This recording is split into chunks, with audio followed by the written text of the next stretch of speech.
Opium crops were so prolific in the 1800s that the British had their Indian workers roll it into thousands of soccer-sized balls. A sketch was made of stacking rooms for these opium balls at an opium factory in Patna, India in 1850. They sat on wooden structures, almost looking like a library, but the stacks were as high as 6-story buildings in vast warehouses 1 to 2 city blocks long. 2 superintendents and 450 young boys took care of the balls. Aren't kids the best? So what did the wealthiest Brits and some of their wealthiest American compatriots in the British East India Company want with all this opium? Were they pushing opium as a religion for the masses? As a form of social control? The Russell family of opium traders founded Yale University. The Cabot family of opium traders helped found Harvard University. The Low opium traders, Columbia. The Greens, Princeton, and so on. Here's the best-selling author James Bradley discussing it at the Atlanta History Center. Cabot House at Harvard, I discovered, that's opium money. By the later 1800s, the Bayer Company had turned opium into heroin. Bayer called heroin a non-addictive cure for adult ailments and infant respiratory diseases. A year later, it developed a milder pain reliever, aspirin. 2 Bayer tablets bring all the pain relief power your headache can use. Bayer is pure aspirin, not just part aspirin. Bayer works wonders. Bayer aspirin, from the people that brought you heroin. A parallel social control agenda started in the late 1800s with London med school dropout Francis Galton, who wanted to breed people for better folks and do away with the feeble races. He used a mix of Greek terms to create the word eugenics, from well-born. Of course, the aristocrat Brits who bankrolled Frangie were the superior race and all others feebles. Frangie counted greenbacks as his books got sent around the world, like the British East Indian opium balls. The new rich industrialists rose up against the royalty, and each side vied for the workers' help against the other, leading European countries to get national health care and a freer media, and halting eugenics in Europe. The U.S. didn't have royalty to vie with the new industrialists, many of whom had benefited from opium money. By 1912, the WASP super-wealthy families, America's oligarchs, including railroad tycoon E.H. Harriman, the Rockefellers, and Morgans, had joined the Carnegies in sponsoring eugenics nationwide. The oligarchs first targeted over 11 million Americans for sterilization or elimination, aiming for 10% of the population at a time. Heady days for the pre-Hitler folk. By the 1920s, these American eugenicists invested in German eugenics, which became Nazism. Germany's Institute for Hereditary Biology and Racial Hygiene blossomed under Rockefellers and other oligarchs' largesse. Professor Anthony Sutton, who was a research fellow at Stanford University's Hoover Institute, exposed how the top American financial oligarchs had their companies invest heavily in Nazi Germany. For example, Sutton showed a Moody's Manual of Investments table from 1930 stating the Ford Motor Company and the Rockefellers' Standard Oil and National City Bank shared directors with giant chemical company IG Farben. After World War II, America's Office of Strategic Services, OSS, turned into the CIA and ran operations such as Sunshine to get the Nazis down to South America and other continents to bring joy to the world. It ran Operation Paperclip to gain Nazi scientists safe haven. They did this with the help of the Red Cross and the Vatican, obviously for public health and religious reasons. Archival records cite how the CIA precursor OSS, directed by Rockefeller-Morgan lawyer Allen Dulles, falsely claimed that Nazis such as Adolf Eichmann, Joseph Mengele, and Klaus Barbie had died in the 1940s. Klaus, the butcher of Leon Barbie, went to Argentina and then Bolivia. Joseph Mengele had fled to Brazil. Klaus may have been the most barbaric of the Barbie family in Bolivia, but there was also his daughter, Ski Barbie, his pie-making wife, Baker Barbie, and his hand glider-loving pilot son, Sky Barbie. Similar to many Nazis in Latin America, Klaus Barbie became a fixer for drug lords as he reinvented himself with the help of Western intelligence.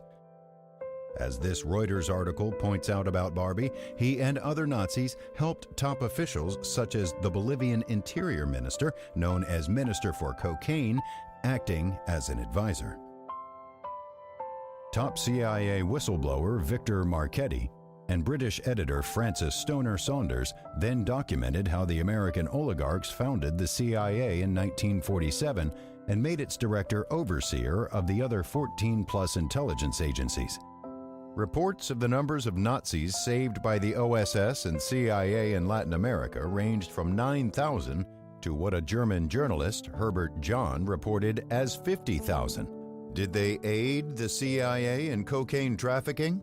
When the Nazis arrived in South America, 50,000 after the war, they set up a network. They taught the police, the military, security forces, how to enrich themselves. And Barbie was the man in Bolivia. 60 Minutes covered how the former head of the Drug Enforcement Agency, the DEA, exposed the CIA's drug trafficking. The head of the DEA at the time, Robert Bonner, said that a ton of pure cocaine worth hundreds of millions of dollars had been smuggled into the United States. And he blamed the CIA.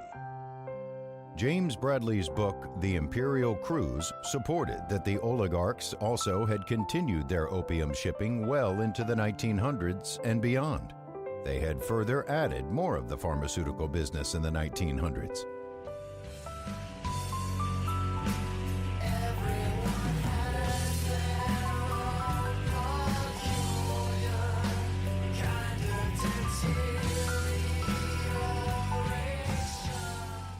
Martin Lee and Bruce Schlane's book Acid Dreams, along with Professor Al McCoy's A Question of Torture and former Carter Presidential Administration official Hank Albarelli, detailed how Operation Paperclip brought Nazi scientists who had tested mescaline on Jewish prisoners into the U.S. to work for Project MK-Ultra and other science programs.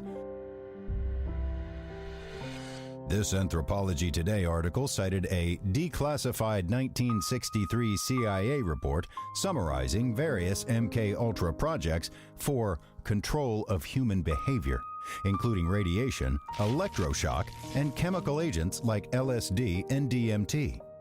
The Anthropology Today article also reported that the extent of covert CIA funding of social science research during the 1950s and 1960s was extraordinary.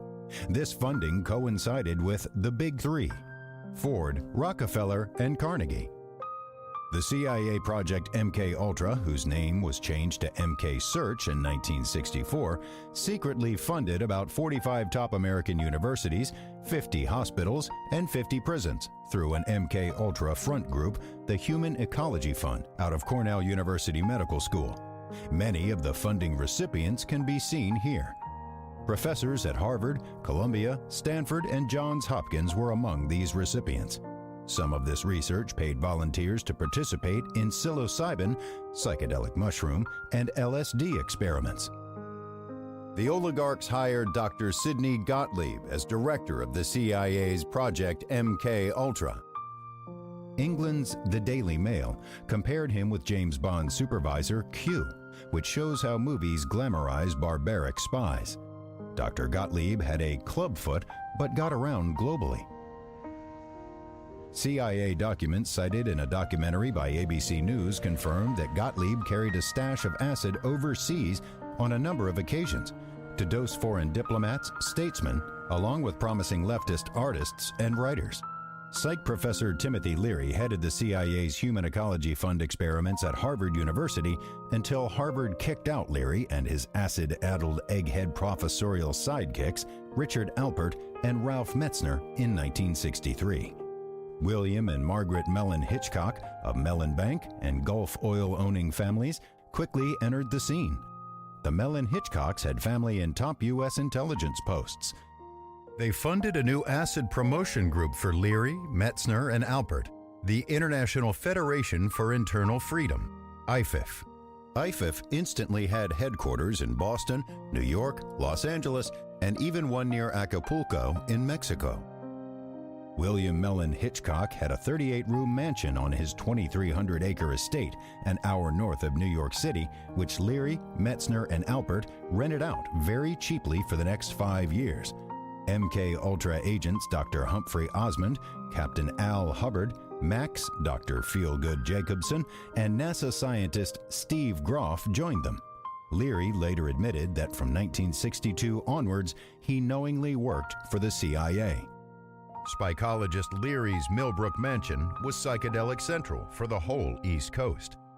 The team of spies lured many from New York City up to the constant Millbrook party and initiated them to acid. Left-wing writer and publisher Paul Krasner said that a pot-bellied Brit named Michael Hollingshead, reported as a propaganda agent, guided him on an acid trip that included uncontrollable laughing for an hour that he couldn't stop. He laughed so hard that he threw up. Good times. Ralph Metzner described people saying they were seeing things not there and walking into doors or furniture. Mind expansion at its best. Another Millbrook visitor named Arthur Kleps swore that Potbelly Hollingshead placed a few thousand micrograms of pure Sandoz acid in some brandy by his bed. Kleps ended up founding an organization he named the Neo-American Boohoo Church in 1966.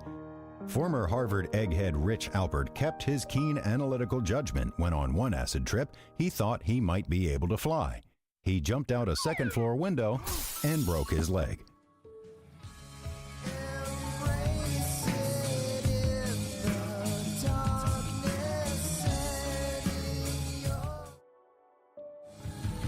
While the opium shipping oligarchs were having CIA agents promote psychedelics on American masses, they never took their eyes off the top cash crop prize of poppy fields.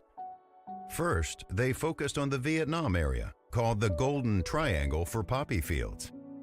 They influenced politicians to support the second longest American war starting in the 1960s. Professor Al McCoy's book, The Politics of Heroin, detailed U.S. intelligence's vast opium and heroin trafficking from Vietnam to the U.S. during the Vietnam War. Frontline's Judy Woodruff revealed a U.S. intelligence agent's report attesting to their bringing heroin into the U.S. during the Vietnam War. But in 1972, a U.S. intelligence agent in Southeast Asia sent a secret field report to Customs. The CIA was, in fact, facilitating the movement of opiates to the U.S. They steadfastly hid behind the shield of secrecy and said that all was done in the interest of national security. End quote. Heroin addiction and overdoses were sent soaring in the U.S., as shown in this chart. As this picture shows, heroin produced a huge boost in the American stock market, as dirty profits from heroin sales were laundered through profit margins of banks and other stock corporations. Stockbrokers celebrated nationwide when large shipments of heroin came into the U.S., as may have been implied here in The Wolf of Wall Street. The four top political icons of the 1960s, JFK, RFK, MLK, and Malcolm X, were actively trying to end the Vietnam War. President John F. Kennedy had an apparent political sea change while in office and ended up declaring an end to sending troops to Vietnam. He also tried to close down the CIA's Operation MK Ultra, firing the CIA director and his assistant who helped run it.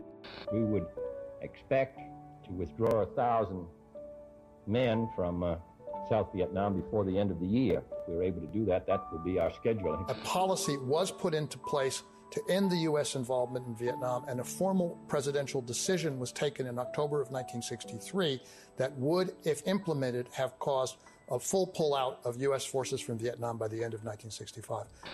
New Orleans District Attorney Jim Garrison announced on The Tonight Show with Johnny Carson his findings about the CIA's success at protecting the American oligarchs' opium trafficking interests. At Dealey Plaza, there were 10 men arrested, and this has been kept secret for more than 4 years. Here are the pictures of 5 of them being arrested, and they've never been shown before. Several of these men arrested have been connected by our office with a central intelligence agency of the United States government.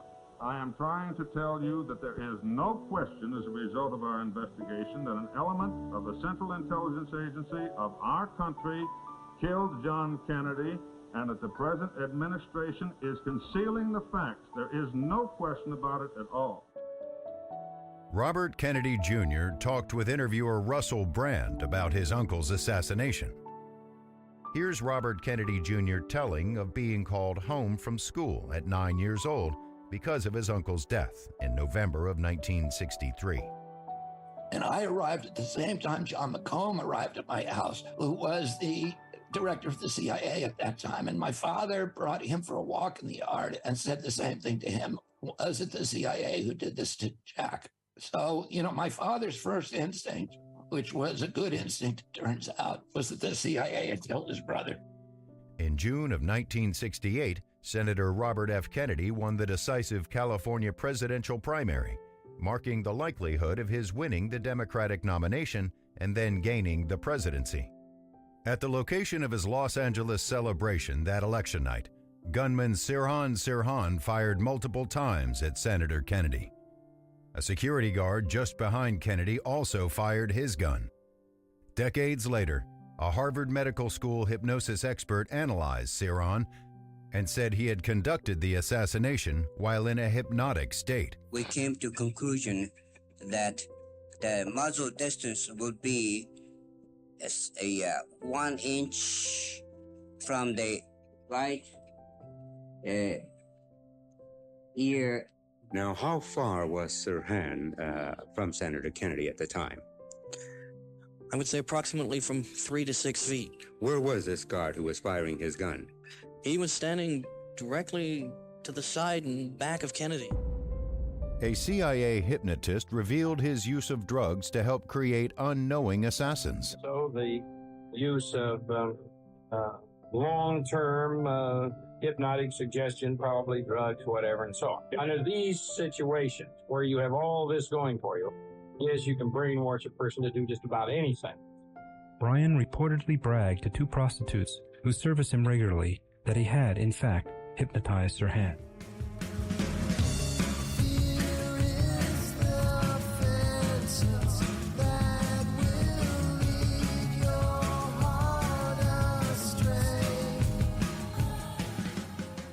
Back in the UK, the Beatles' founding singer got involuntarily dosed with LSD in their coffee by the dentist of fellow Beatle George Harrison. The dentist had the 2 Beatles and their partners over for dinner and dosing in 1965. A.E. Hotchner, a former editor for Ernest Hemingway, wrote the book Blown Away. Hotchner wrote that at the start of 1965, MK Ultra assistant director Rob Lashbrook had come to London with loads of acid and CIA agents to get acid in as many musicians' hands as possible. In 1966, top American musician David Van Cortlandt Crosby invited the Beatles to a party when they were playing in Los Angeles. Crosby's family was so wealthy that they had New York City's 3rd largest park named after the family's former estate on 1,100 acres in the Bronx. At that party with the Beatles, Crosby and others convinced Lennon and Harrison to trip again, this time with their drummer Ringo Starr. In 1967, an undercover FBI and MI5 agent would convince Rolling Stones singer Mick Jagger to try his first hit of acid. Late author Dave McGowan wrote the book Weird Scenes Inside the Canyon, Laurel Canyon, Covert Ops, and the Dark Heart of the Hippie Dream. McGowan said David Van Cortlandt Crosby and many American musicians like him had little talent before the oligarchs made them instant stars in the Laurel Canyon area of Los Angeles in the 1960s. McGowan had found that Crosby's father was military intelligence officer Major Floyd Delafield Crosby, and that most of these Laurel Canyon rock stars also had military families. The oligarchs, including Barbara Sears Rockefeller's first cousin Vito Paulekas, appeared to pay for a bevy of teen girls and some guys to come to these musicians' first shows. Paulekas taught dance classes in Laurel Canyon. Palakas, his dancers, and these musicians lured other musicians and actors to their Laurel Canyon homes with regular sex and drug parties from 1966 onwards. Palakas instructed and even housed many of these groupies. They attended the parties and helped turn many on to acid, heroin, cocaine, and other drugs. McGowan's book and the book Drugs as Weapons Against Us present evidence that this whole scene was linked to the CIA's MK-Ultra program. U.S. intelligence already had hundreds of agents in Laurel Canyon, working in the Air Force's secret Lookout Mountain film studio there, making a reported 19,000 classified motion pictures. 250 producers, directors, technicians, and actors, both civilian and military, all had top security clearances or signed confidentiality agreements about their work. These included Hollywood's biggest names. While David Crosby may have held the most sex and drug parties in Laurel Canyon, Papa John Phillips also hosted regular sex and drug parties. Before starting the top-selling band, the Mamas and the Papas, Phillips had been in the Naval Academy with a dad who was a Marine Corps officer. He then played folk music in New York. When Papa John was 27, he left his first wife, aristocratic Susan Adams, a direct descendant of President John Adams. Attendees of Papa John Phillips' drug orgy parties included top Hollywood stars and musicians, along with Charles Manson and his followers. Papa John had also traveled north to act as the father of San Francisco's Summer of Love in 1967, when he invited millions to the area with the hit song he wrote for his friend Scott McKenzie about coming to the acid-saturated San Francisco. Be sure to wear flowers in your hair. Mackenzie Phillips said her Papa John introduced her to drugs when she was the age of 11 by injecting her with cocaine, like any good dad would. He was America's papa. When Mackenzie was getting married in 1979, John apparently didn't want to give away the bride. Instead, he gave her drugs and alcohol the night before the ceremony. Mackenzie said this is when she was first raped by her father in a hotel room when she was 18 while passed out after a drug binge. He should have written a song about it. Partying with Dad. Be sure to wear a chastity belt. Here's CNN's Larry King interviewing Mackenzie. All I remember is arriving in the room, getting high. I was in the act of having sex with my father. What did you think? What did I think? Yeah. I thought, how did this happen? How did I end up here? All the leaves are brown, and the sky is gray. And I'm screwing my daughter before her wedding day. Mackenzie said she then had a, quote, consensual incestuous relationship with her dad for 10 years, ending it only when she got pregnant, fearing the baby was his, and aborted it. Still, for a while there, it must have been very exciting for Papa John that his daughter might be having his child and grandchild at the same time. But let's get back to that idyllic 1960s music scene in Los Angeles. The third biggest Laurel Canyon drug orgy party host, Frank Zappa, had grown up next to the MK-Ultra collaborating Edgewood Arsenal Complex where his father worked in U.S. chemical warfare research and human mind control experimentation. Pamela DeBar, who wrote the popular groupie memoir With the Band, told rock historian Barney Hoskins about attending these Laurel Canyon sex and drug parties.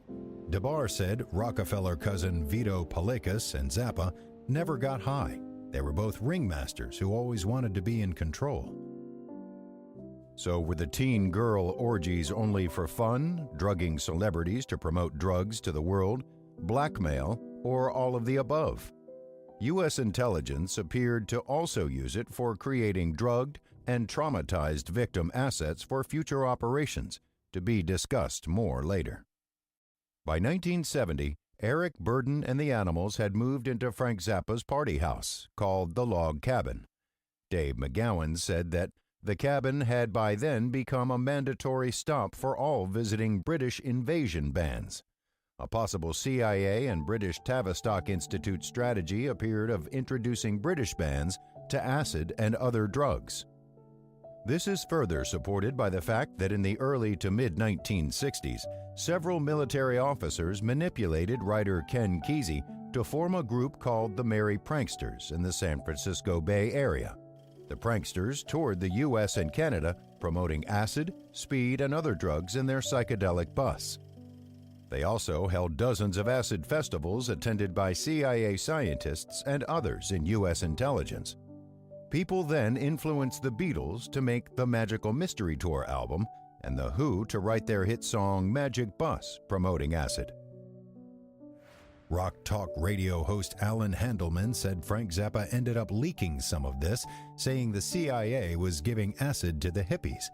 I remember Frank Zappa telling me on one of my first interviews that the CIA was giving out the LSD to hippies in San Francisco, or I guess the Bay Area back in the 60s, at the same time busting them at night.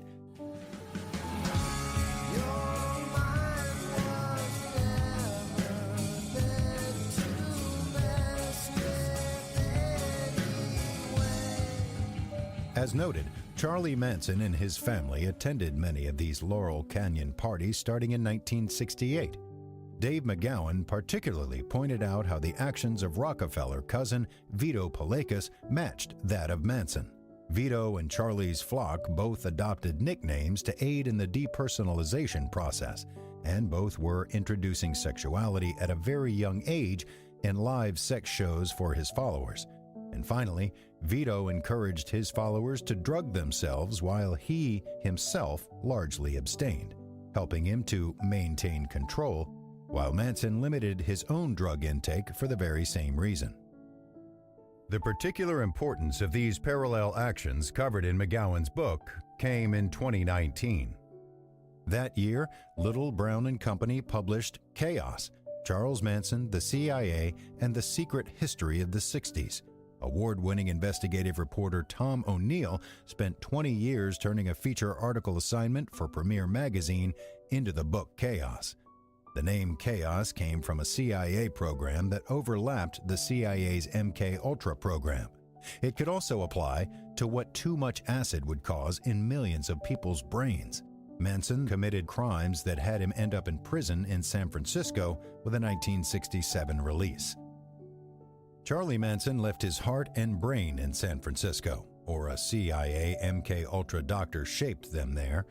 One CIA whistleblower called the 1967 Haight-Ashbury neighborhood of San Fran a human guinea pig farm.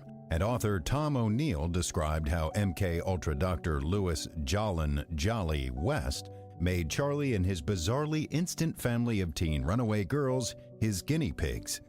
Chaos author Tom O'Neill's biggest coup was obtaining the letters between Dr. Jolly West and his CIA handler, MK-Ultra director Sidney Gottlieb. Here's author O'Neill telling interviewer Joe Rogan about the letters between Dr. Jolly West and MK-Ultra director Gottlieb. And in the case of Jolly West, he was first in the Air Force and then he was in university settings.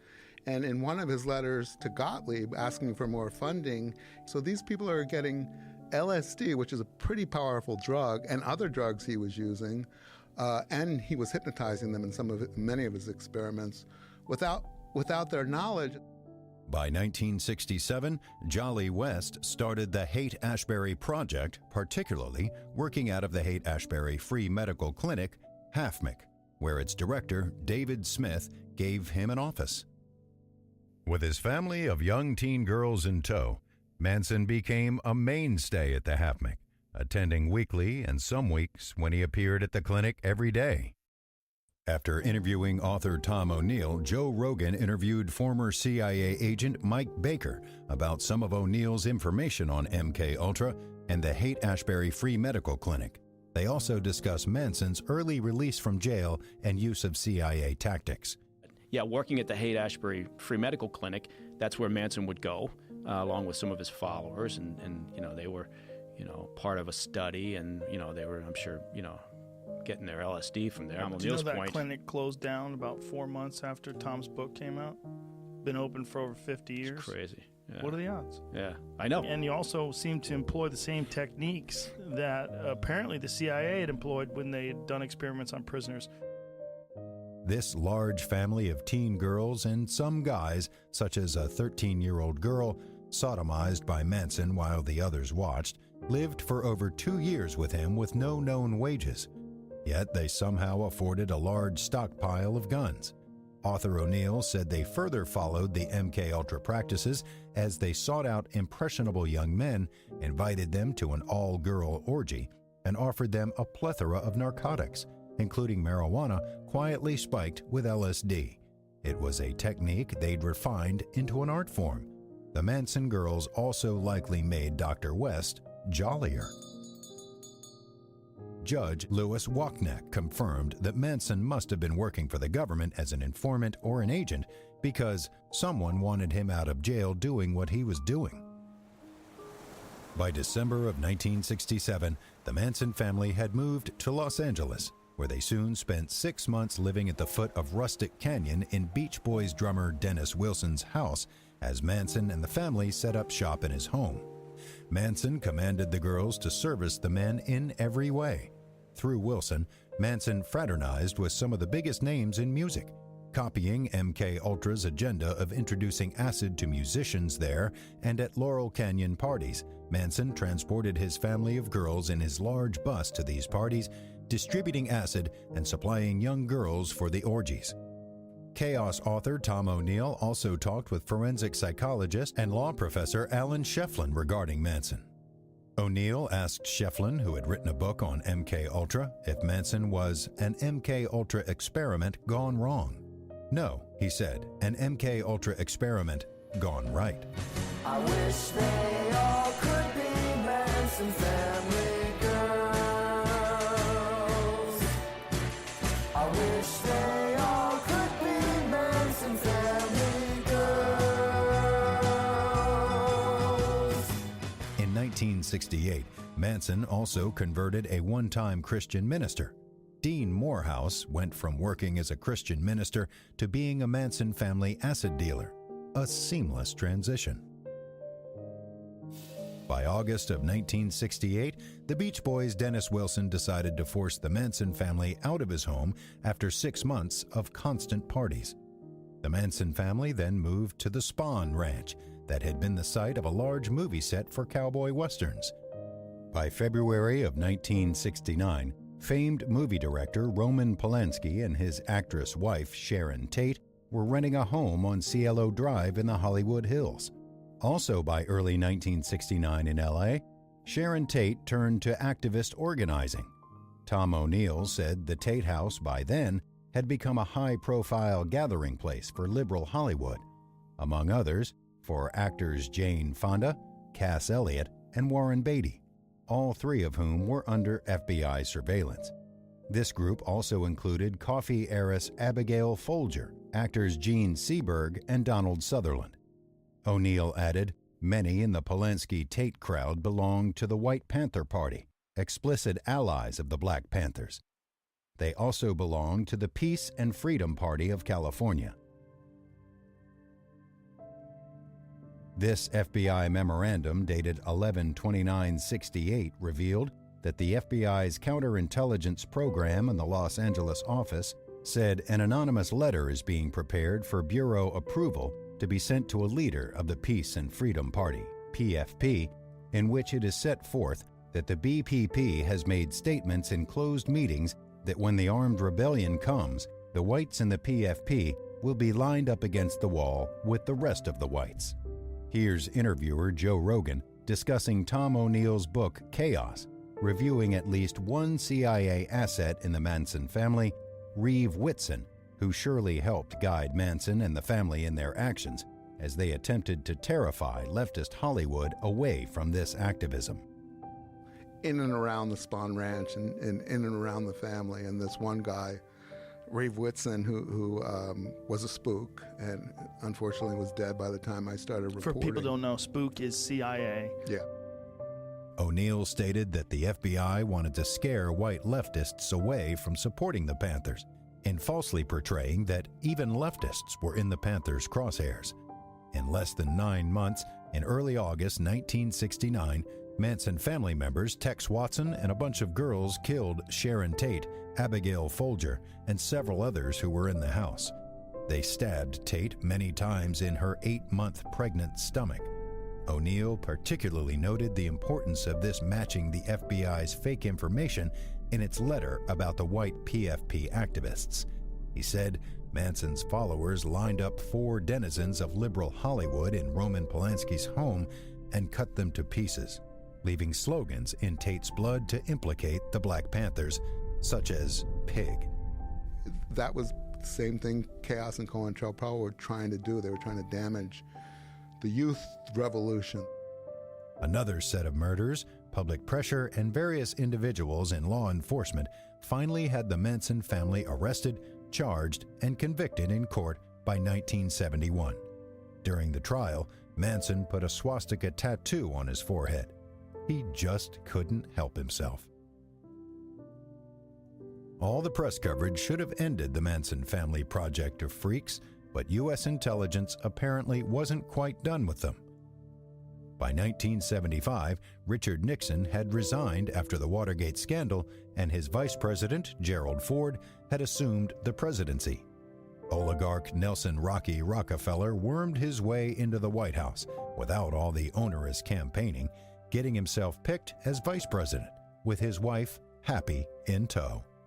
Only one step away from the presidency, Rocky was salivating. He'd already assisted Eisenhower in psychological operations involving Nazi propaganda, since his family had helped cover up $1 million transfers from the CIA via the Rockefeller Foundation for mind control experiments. Rocky seemed to itch for some payback. On September 5 of 1975, Manson family member Squeaky Fromm got right next to President Ford, took out a gun, and pulled the trigger. But a security guard said he lunged for the gun and got his thumb between the hammer of the gun and the firing pin, stopping the assassination. U.S. intelligence got a second chance 17 days later, when FBI paid Sarah Jane Moore took a shot at President Ford, again to no avail. It's not easy to find good help these days.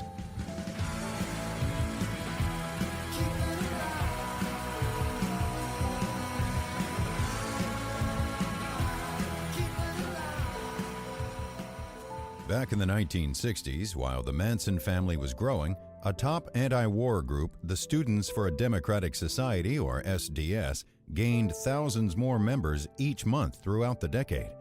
SDS did increasingly good educating and mobilizing around civil rights and anti-war work, growing from several dozen at the start to about 100,000 members in 1969. Columbia University SDS leader Mark Rudd had led the first anti-war college building takeover at Columbia in 1968, inspiring many college building takeovers nationwide. After the building takeover, Mark Rudd called his father to tell him what happened. "We took a building," he told his father. "Well, give it back," Dad responded. Fathers are so practical.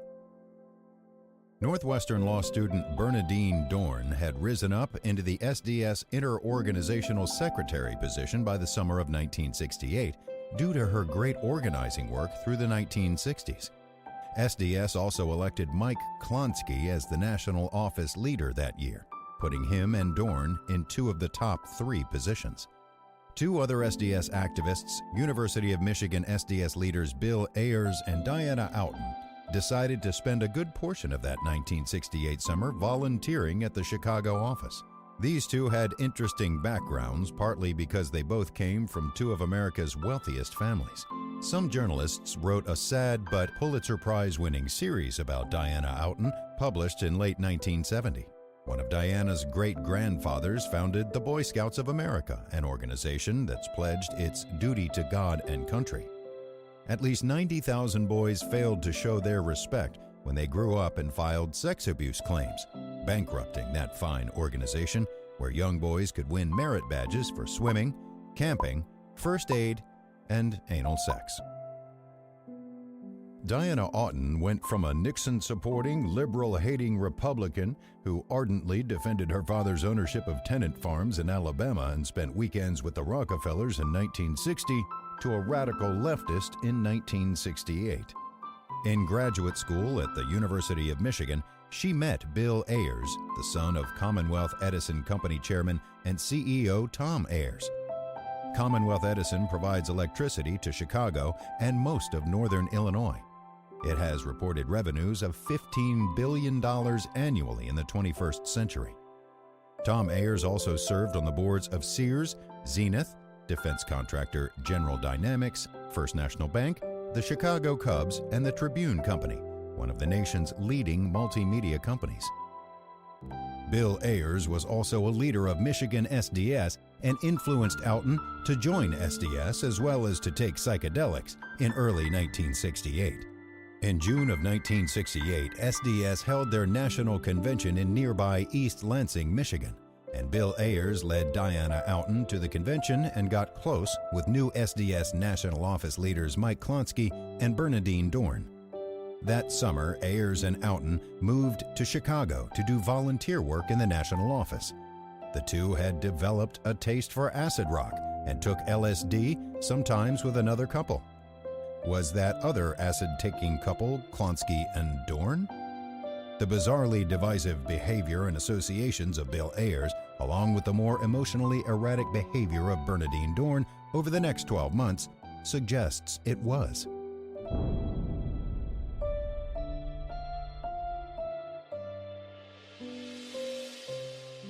The Pulitzer Prize-winning article on Alton and Ayers stated that the behind-the-scenes leader of the Jesse James gang was a mysterious 31-year-old man named Jim Mellon who appeared out of nowhere.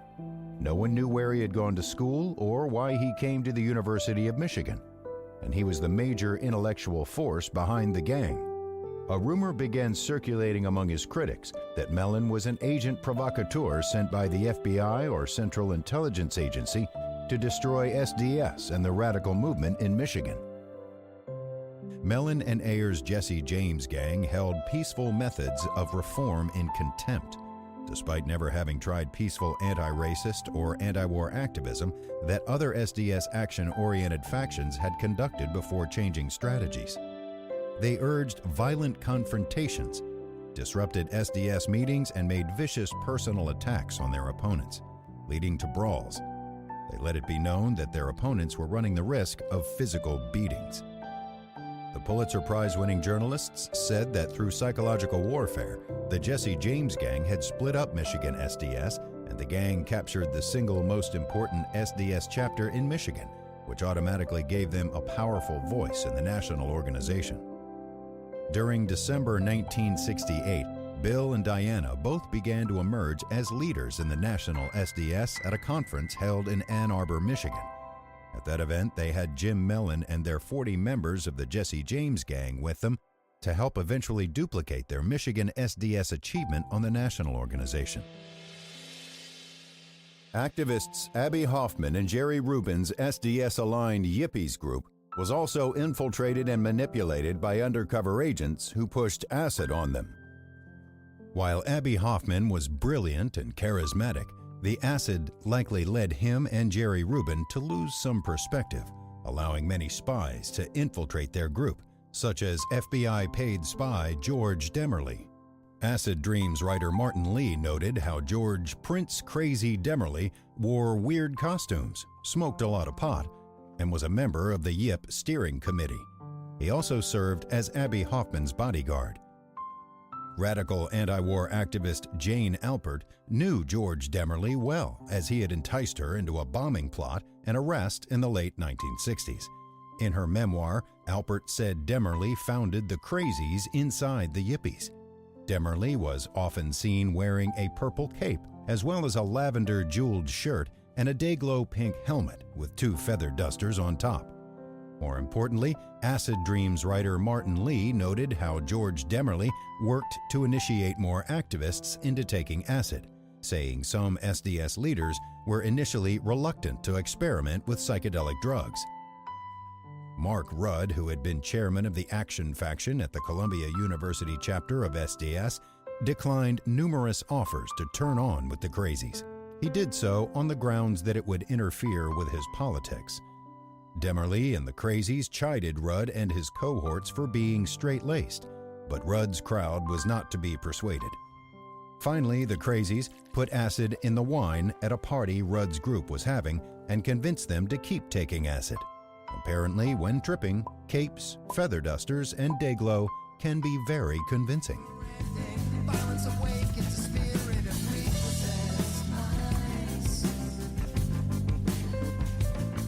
By the early summer of 1969, suspected CIA agent Jim Mellon and his close Michigan SDS associate Bill Ayers suggested a new national group be formed within the SDS organization.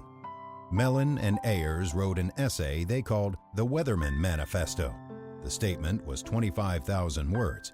CIA think tank writers sure can be long-winded. Mellon and Ayers then got a committee of 9 others to sign off on it, including Karen Ashley, Jeff Jones, Mark Rudd, Steve Tapas, Bernadine Dorn, and John Jacobs, Jingleheimer-Schmidt. A national SDS convention was held in June of 1969 in Chicago. According to top SDS historian Kirkpatrick Sale, there was an estimated 80 to 100,000 members in the group in that last 12 months, and 350 to 400 chapters nationwide. It appeared that when the Jim Mellon and Bill Ayers dominated Michigan chapter gained more influence nationally in that 12 months, along with the infiltrated Progressive Labor affiliated faction of SDS, membership started to decrease for the first time in 1969. The June National Convention started with much press coverage and fanfare. Here's some media interviewing 2 of the 3 top SDS leaders, Mike Klonsky and Bernadine Dorn. Since we've been finding out about the organization of SDS, we've always been quite willing to talk about it. We'll talk about socialism anywhere, in the streets or in the Senate, anywhere, you know. Here, Dorn appears to still have a sense of humor, making fun of a reporter's question by checking for communists in her co-leader Mike Klonsky's jacket. Is there a communist faction making a big power play for SDS? Is there any communists back here? I guess Reports had Bernadine Dorn taking acid recreationally by at least 1969, but more likely with Bill Ayers and Diana Oughton in the summer of 1968. Dorn and others in her Weatherman faction who were dropping acid appeared increasingly less emotionally stable throughout the year. An overview of 46 existing LSD studies done in 1968 revealed that during LSD trips, people are vulnerable, hypersuggestible, and emotionally labile.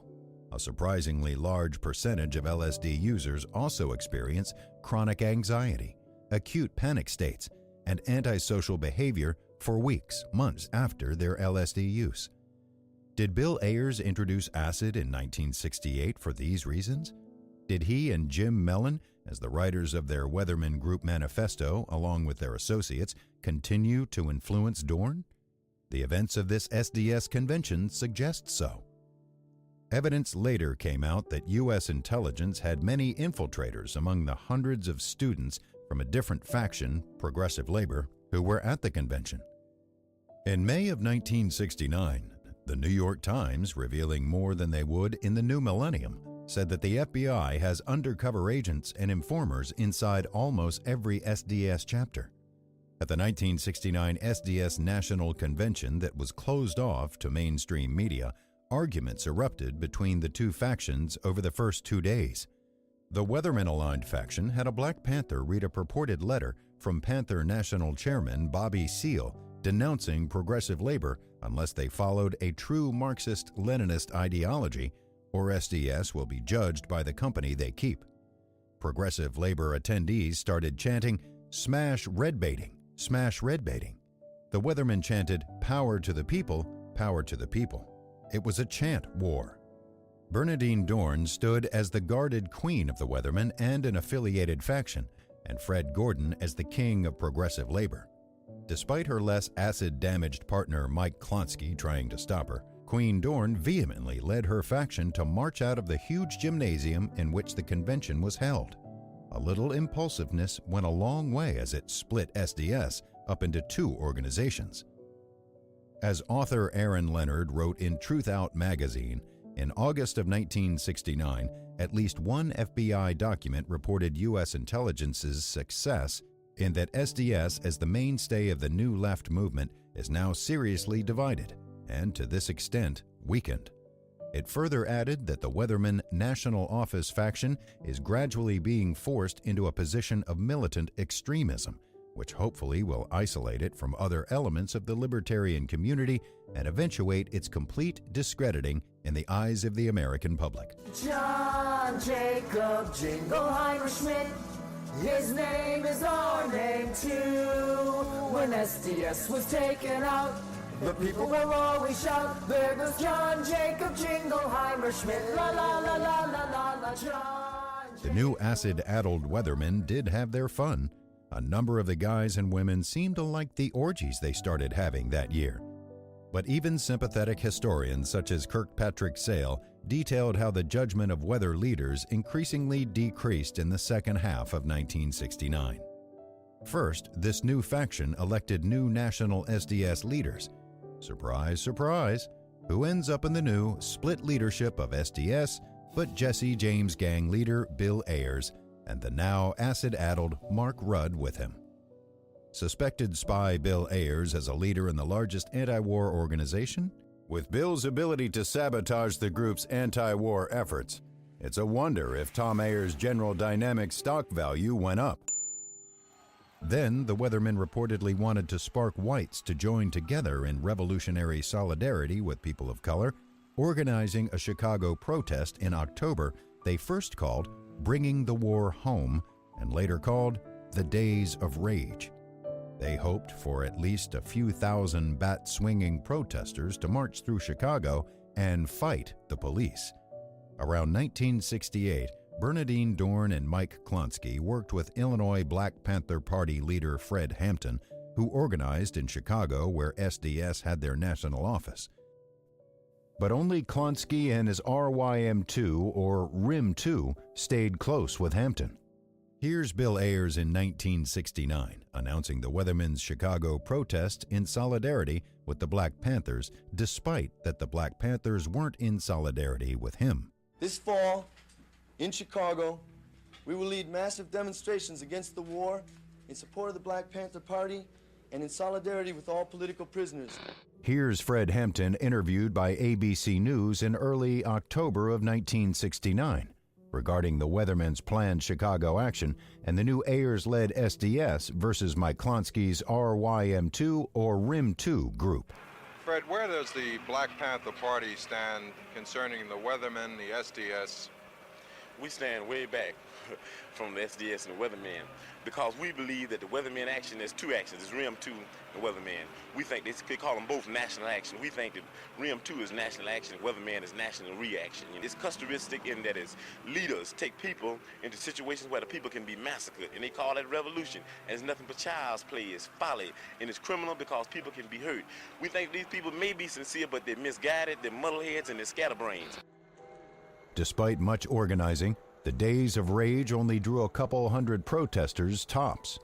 They create a multi-sport affair wearing football helmets and carrying Louisville Slugger bats to smash car windows and store windows, before mostly ending up getting beaten up by cops and jailed.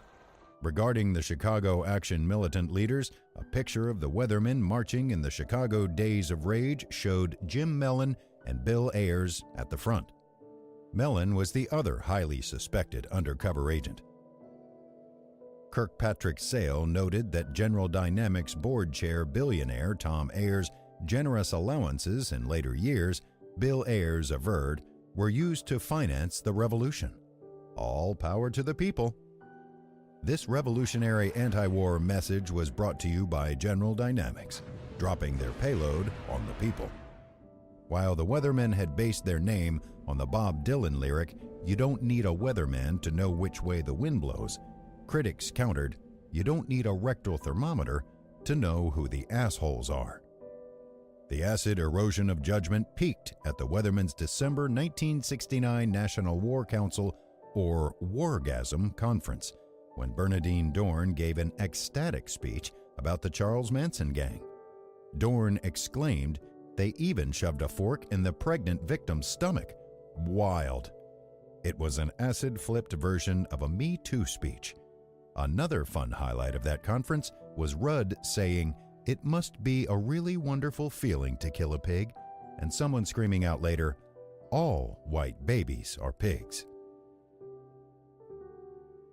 Kirkpatrick Sale said that sometime around 1970, the Weatherman-linked half of SDS apparently decided to end the Students for a Democratic Society, and the once 100,000-strong anti-war organization effectively disbanded by the end of that year. Sale also said that some Weathermen tried to stop using all drugs, and some apologized for praising Manson, including Bernadine Dorn. The Weathermen also changed their name to the Weather Underground for feminist reasons and joined other activists who had started bombing institutions involved in the Vietnam War and working against civil rights. Estimates of student-linked bombings and attempts ranged from Kirkpatrick Sale's estimate of roughly one a day to the government's Division of Alcohol, Tobacco, and Firearms reporting at least 5,000 bombings and attempts for about 20 a day in the 1969 to 1970 September to June school year. The 1970 version of Fox News probably said some teachers were giving extra credit for bombings. It should be kept in mind that this was in reaction to America's war in Vietnam killing over 2 million people, including several 100,000 young Americans. Bill Stout narrates. There were warning calls to the police, who got a janitor out of the building just before the explosions. Across the nation, between January of last year and April of this year, a total of 4,330 bombings have been reported. The bombings reportedly had about half dozen innocent bystander casualties, including 3 Weather Underground members. Weatherman Kathy Wilkerson's father owned a house in the Greenwich Village neighborhood of New York City. The 4-story building got blown to rubble when one of the bombs the radicals were assembling accidentally got detonated. The explosion also blew out 6 floors of windows across the street early in the morning. Actor Dustin Hoffman's wife and Henry Fonda's ex-wife, who lived nearby, helped naked Kathy Wilkerson and Kathy Boudin get out of the rubble and into clothes. Dustin Hoffman can be seen here saving figures in a painting. Wilkerson, Boudin, and 3 others escaped, while Weather Underground members Ted Gold, Terry Robbins, and Diana Outen were blown up beyond initial recognition. Between 1968 and 1971, students took over many college buildings with protests at 883 campuses and authorities suspending classes on 97 campuses in protest of the Vietnam War. The Revolutionary Youth Movement, or RYM, joined with other groups in civil disobedience that closed down Washington, D.C., and led to the largest mass arrest in American history at 7,000 in 1971. 500,000 protested in Washington, while another 25,000 blocked bridges and roads throughout D.C. Between that and the bombings, activists helped end the war by 1975.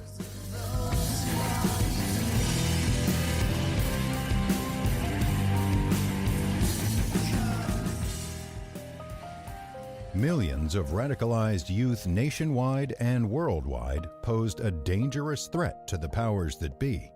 The oligarchs and their CIA spooks apparently decided it was time to ramp up the acid distribution to divert them and hurt their competency as much as possible. British Police Inspector Dick Lee investigated the Mellon Hitchcock family-run Brotherhood of Eternal Love's network in Europe. He found them behind over 100 million doses of LSD manufactured and sold in Britain alone. Detective Lee also said Ronald Stark was a senior Brotherhood figure. As writer Martin Lee explained, an Italian judge found that Ron Stark worked for the CIA. Stark was the biggest source of underground acid at one time in the world. And he ends up being released from jail in Italy after a certain point under the most strange circumstances, where a judge says that Ronald Stark, the evidence shows, has been an agent of the U.S. Secret Services from the 1960s on. Therefore, we cannot keep him in jail. Julie's been working for the Spook Squad. Julie's been working for the Spook Squad. Spy acid for me. Spy acid for you. Julie's been working for the Spook Squad. Back in 1969, Musicians such as John Lennon and Rolling Stones guitarist Keith Richards had not only been inadvertently promoting acid, they had also begun using heroin and thus popularizing that drug too. In the fall of 2018, a journalist who was friends with John Lennon and Yoko Ono came out with a biography where he said Yoko introduced John to heroin. Like suspected undercover agent Bill Ayer's extremely wealthy father, Yoko Ono's parents were conservative aristocrats. She attended Japan's most exclusive schools. The question remains, was Yoko Ono part of a Western intelligence plan to manipulate John Lennon to take heroin for promoting it to the young anti-war generation?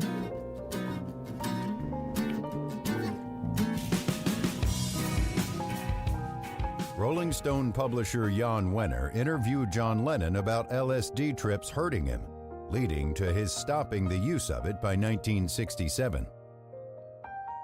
Did you ever start getting bad trips? Oh yeah, I had many. Jesus Christ. I stopped taking it because of that, I just couldn't stand it. And I destroyed myself, And I was slowly putting myself together after Maharishi, bit by bit over a 2-year period. And I didn't believe I could do anything, Lennon said that his former publicist from 1964, Derek Taylor, had come back to be his publicist again from 1968 to 1970. Taylor convinced Lennon to trip again. And Derek tripped me out at his house after he got back from LA. He said, it's all, it's all, and he sort of said, you're all right. So what else is known about Derek Taylor?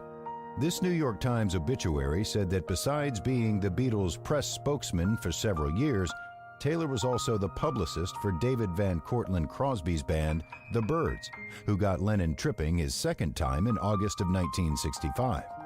Furthermore, Taylor was the publicist for the Beach Boys, including Dennis Wilson, who housed the Manson CIA front family for 6 months. And finally, Taylor further worked as the publicist for the Mamas and the Papas, with Papa John Phillips, the former naval officer turned daughter-raping Laurel Canyon sex party drug pusher for the Stars. In line with the drug-pushing musicians he represented, Derek Taylor promoted acid in Los Angeles and nationally through a top LA music newspaper, the KRLA Beat, from 1965 to 1968. Under Taylor, that nationally influential newspaper and its readers shifted toward the psychedelic. And finally, Lennon had his dutiful partner Yoko Ono come in and confirm that he should be tripping again. And then next week, I went down with Yoko and we tripped out again, and she filled me completely to realize that I was me and it's all right, So Yoko Ono helped Derek Taylor influence Lennon to take acid again after his 2-year hiatus out of fear of losing his mind. Having Lennon trip again also likely helped Yoko when she introduced him to heroin. This all fits the pattern of known undercover agents such as Ron Stark and Timothy Leary, as well as suspected undercover agents such as weatherman Bill Ayers and Jim Mellon.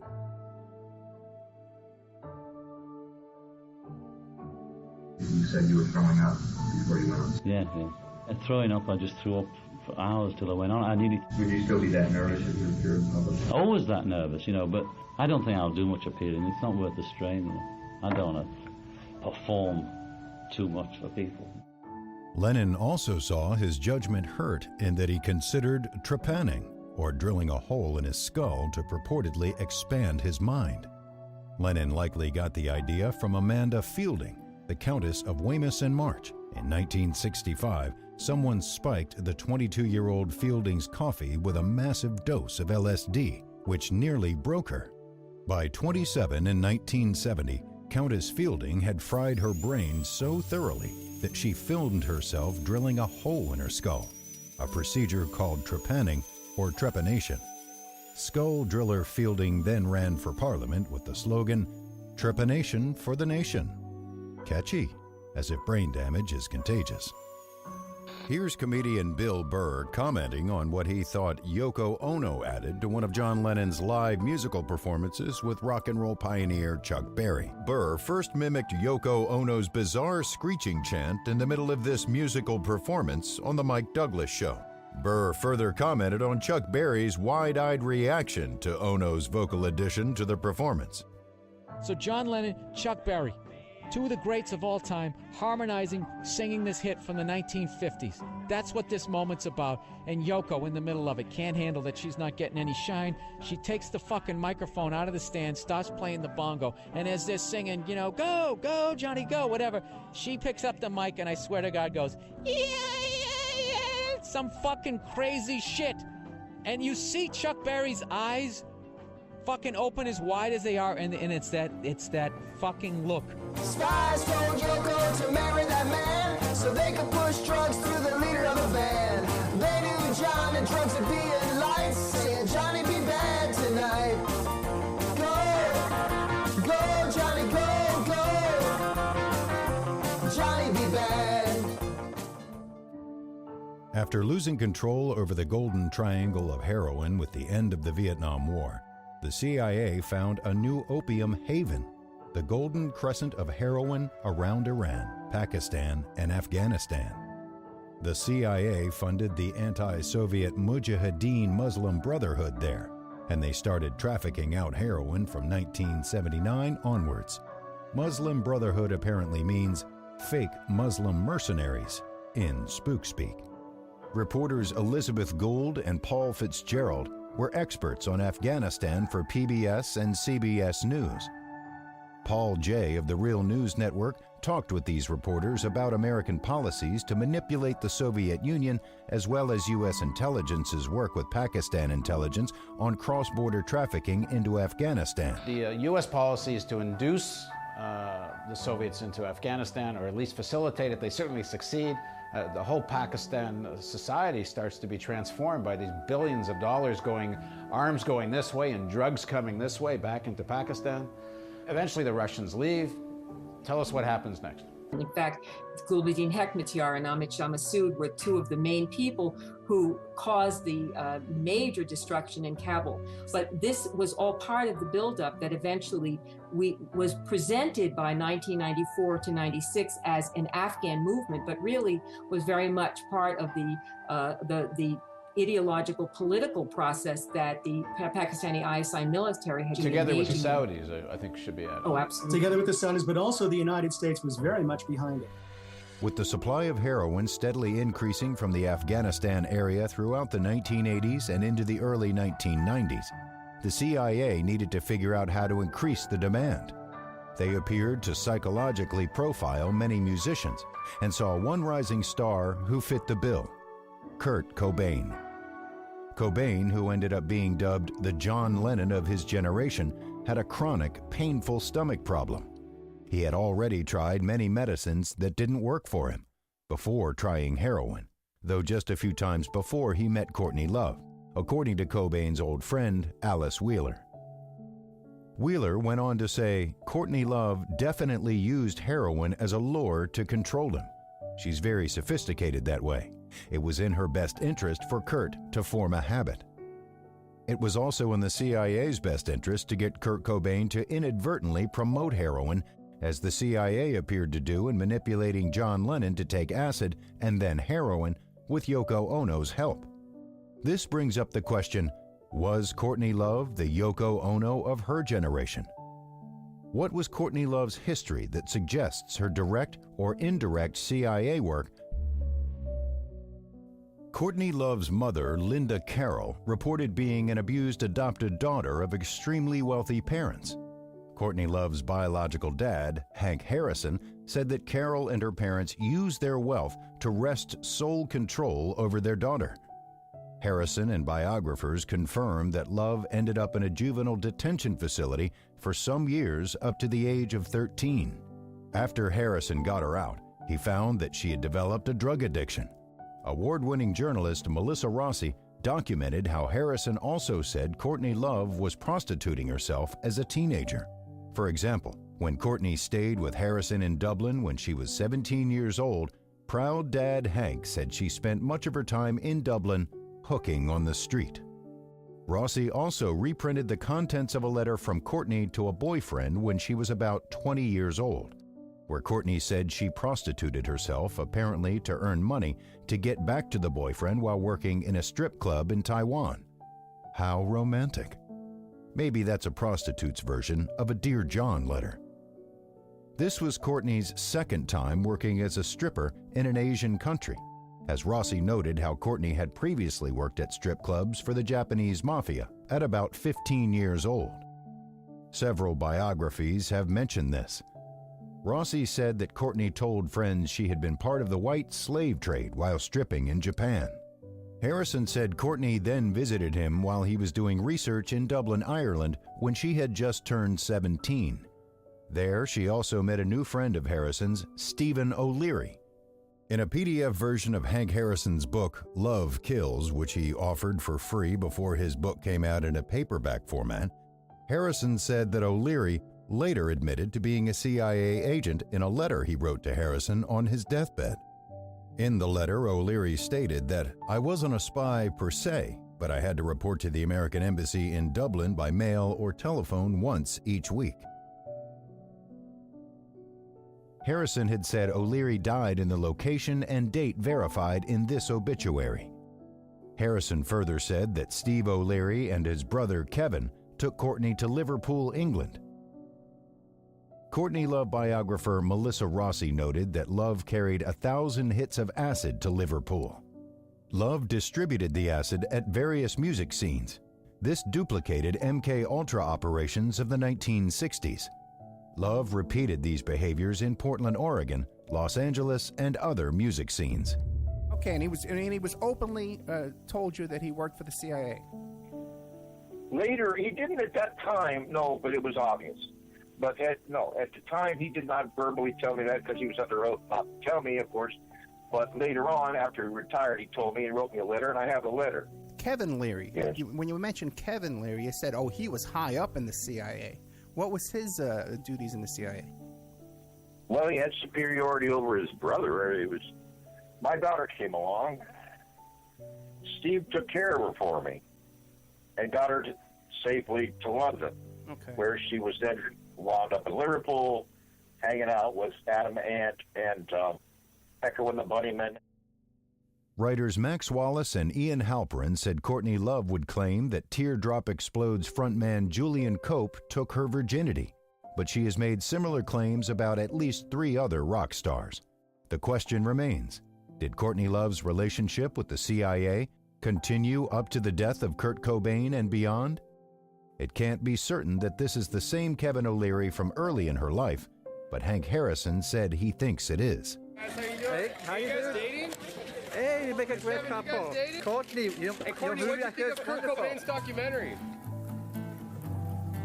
With Courtney here, it's more dangerous. Now she's killed me. Entertain us, always stupid and contagious. The CIA whores now. Entertain us, yeah.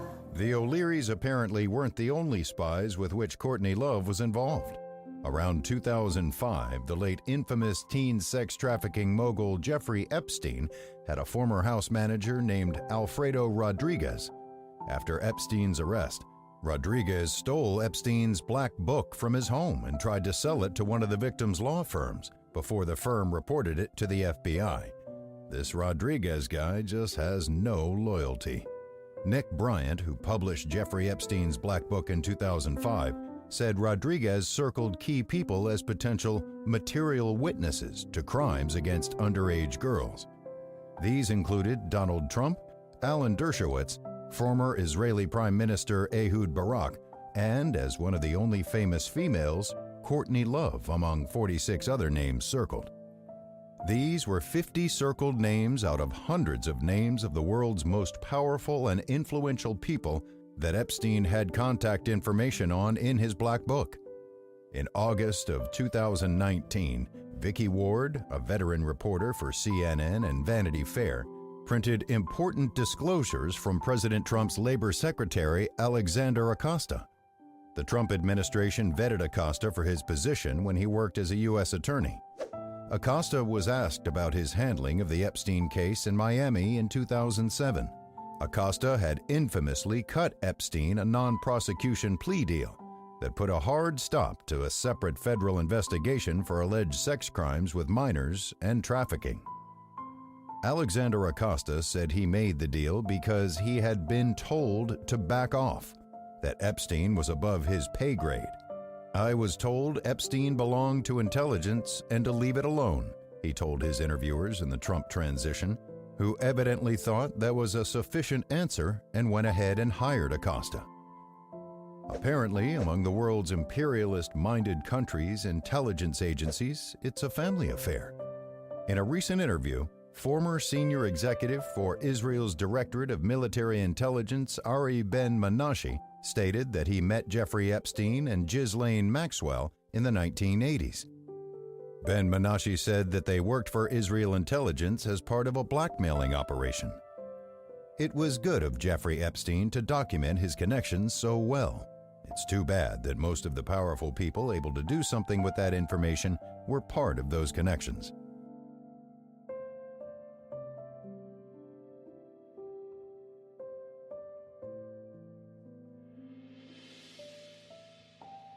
A mass of accumulated evidence supports Courtney Love's links to Kurt Cobain's death, such as alcoholic Eldon Hoke's claim of her offering him $50,000 to kill her husband for filmmaker Nick Broomfield. You did some deal with Courtney, right? Yeah. She offered me 50 grand to whack Kurt Cobain. Yeah. I didn't know quite what to think.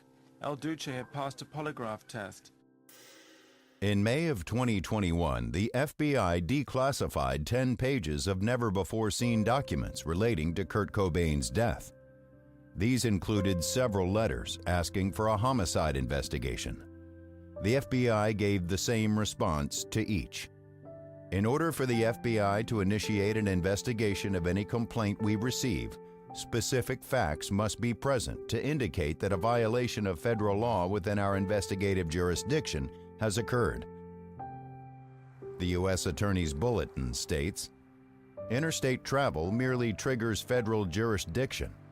A defendant need not intend to travel across state lines to commit murder for hire. Instead, a defendant need only to intend to commit a murder for hire and, in doing so, travel across state lines." One of the FBI file letters from 2003 mentions the Nick Broomfield film Kurt and Courtney. As just seen, that film presented Eldon Hoke stating that Courtney Love traveled from Seattle, Washington to Los Angeles, California, conspiring to have Cobain murdered. This, along with a mass of other known evidence, such as Cobain divorcing Love, supports that the FBI joined the police in at least purposely ignoring an investigation of Courtney Love. Courtney Love's connection to U.S. intelligence echoes the connections of John Lennon's killers to U.S. intelligence. British lawyer Fenton Bresler, who also worked as a legal correspondent for England's national newspaper, the Daily Mail. Bresler may have just wanted to get away from trial law due to the government making their barristers wear these crazy wigs. In 1989, Fenton Bresler published his 7-year investigation of Lennon's murder, titled Who Killed John Lennon? Bresler concluded that the CIA used MK-Ultra techniques involving psycho-hypnotic drugs and hypnosis to have Chapman murder Lennon. Veteran British music writer Phil Strongman came to the same conclusions as Bresler. Strongman only added information on Lennon's Dakota apartment building's doorman, whose full name was Jose Joaquin Señenes Perdomo. Strongman said Perdomo was listed as a Cuban exile who was involved in the Bay of Pigs invasion before becoming a CIA hitman. Bresler and Strongman's copious amounts of evidence also exposed CIA training programs for local police departments. They further uncovered that an Atlanta police officer trained Chapman in shooting and provided him with the more damaging hollow point bullets with which Chapman killed Lennon. And we know the FBI had a 300-page file on Lennon. Much of it remains classified for national security reasons. The doorman at the Dakota that night was Jose Perdomo, a veteran of the CIA's botched Bay of Pigs invasion, a professional hitman who worked closely with convicted Watergate burglar Frank Sturgis on the CIA's payroll. In 2022, The Onion provided surprisingly tasteless satire on the subject. It announced in its American Voices section that Mark David Chapman, who is serving a 20-year to life sentence for fatally shooting John Lennon in 1980, has been denied parole for the 12th time, having sought parole every 2 years since 2000 when he was first eligible. "What do you think?" boutique clothier Maria Alpes said. "Let him out. What's the worst he could do? Shoot Ringo?" Freelance botanist Simon Church said, "Maybe this'll teach him to kill someone less famous next time." Weaving instructor Roy Trinkle said, "Come on, it was the 1980s. Everyone was murdering back then."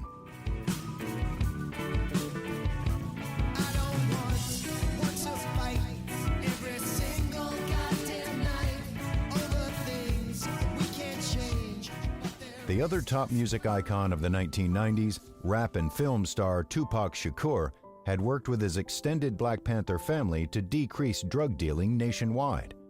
Tupac's stepfather, Mutulu Shakur, had pioneered the use of acupuncture in guiding thousands of New York City addicts into recovery at the clinic he started, Lincoln Detox. Tupac's mother, Afeni Shakur, seen here speaking at a rally, led the Harlem Black Panthers at one time. At the age of 18, Tupac was elected national chairman of the New African Panthers. The New African Panthers tried to replicate the Black Panthers and was active in 8 cities. After Tupac broke into music and film, he became instrumental in his work with his Black Panther extended family in influencing the National Bloods and Crips gangs to call peace truces, turn on to activism, and stop dealing drugs. Tupac's mentor and manager, Watani Tayahimba, seen here wheeling Tupac into a courthouse, confirmed that Tupac only pretended to be a gangsta in order to appeal to gangs and politicize them as part of his thug life movement. Tupac had developed this code of thug life with his stepfather Mutulu. Others close to Tupac tell what they know in the show Death Row Chronicles. The riots led him to his next evolution as a leader. And he realized that he had a responsibility to unite people. He would play an active role in bringing the Crips and Bloods together for discussions that ultimately led to a significant reduction in the hostility. And so Thug Life was an extension of the Black Panther 10-point platform as a code of how people were supposed to behave. President Bush and U.S. intelligence responded to this enthusiastically, assigning a 100-agent-strong FBI task force in investigating the Crips and Bloods. Then, police framed and harassed gang peace truce leaders. Regarding Tupac, Oakland police stopped Tupac for jaywalking, choked him unconscious, and pounded his head against the curb. Then, purportedly off-duty Atlanta police used a gun stolen from an evidence locker with which to shoot at Tupac. And finally, police detective whistleblower Russell Poole stated that the Death Row Records label, which Tupac last worked for, were trafficking drugs. Filmmaker Nick Broomfield quoted Detective Poole in his film Biggie and Tupac, stating that police working for Death Row were behind Tupac's murder.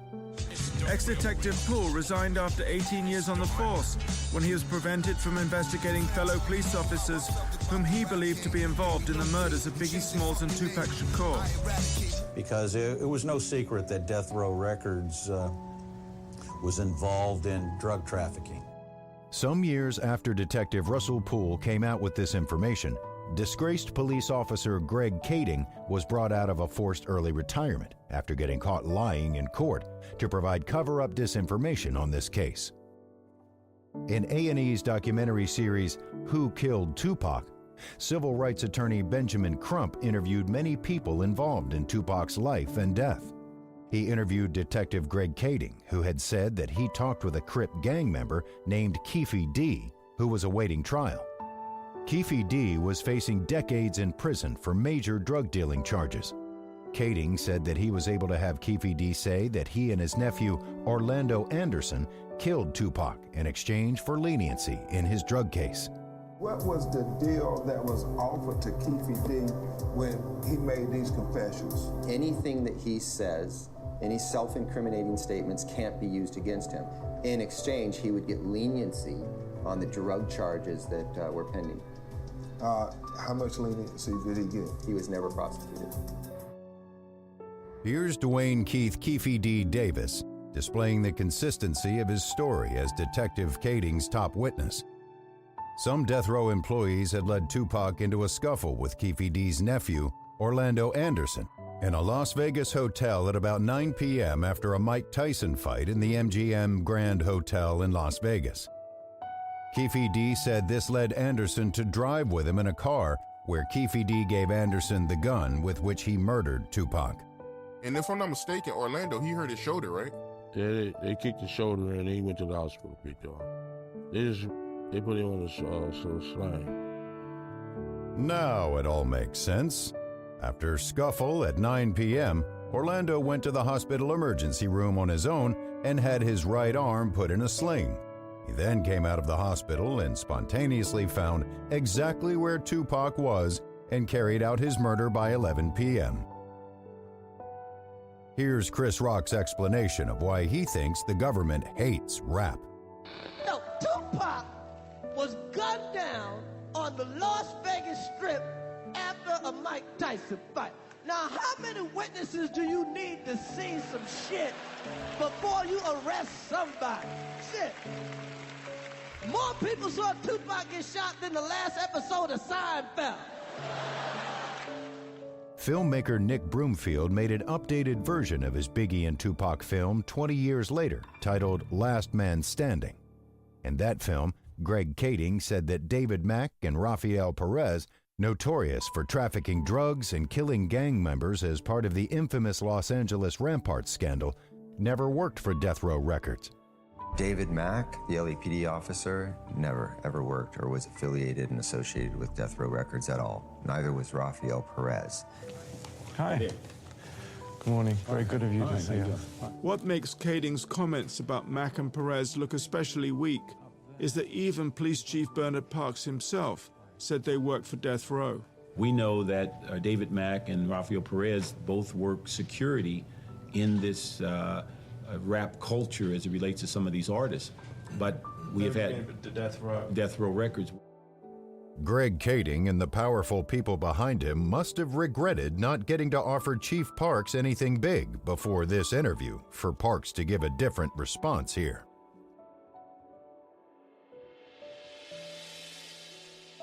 Award-winning Las Vegas Sun crime reporter Kathy Scott, who wrote 2 books discussing Tupac's murder, said that it had been widely publicized that Tupac was under surveillance by the FBI at the time of his fatal shooting in Las Vegas in 1996. Tupac's uncle Jamal Joseph, a former Harlem Black Panther with Tupac's mom, became chairman of the Columbia University Film Department decades after Tupac's death. Joseph explained to All Hip Hop TV how more evidence of police involvement in the murderous targeting of Tupac led to evidence of a latter-day FBI counterintelligence program targeting of Tupac. We see that some of these things were orchestrated and organized by the police, and if you keep tracing that DNA and those fingerprints, it will lead to the FBI targeted by that same counterintelligence COINTELPRO kind of program.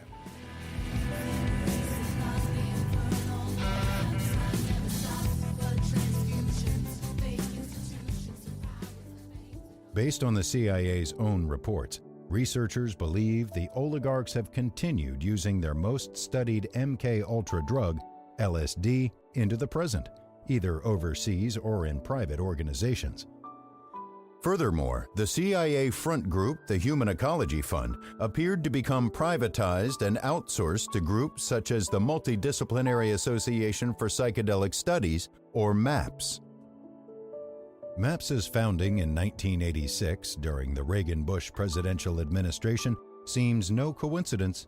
That year, former CIA director turned Vice President George Bush was involved in the CIA's Iran-Contra cocaine trafficking operations as documented by a Senate subcommittee.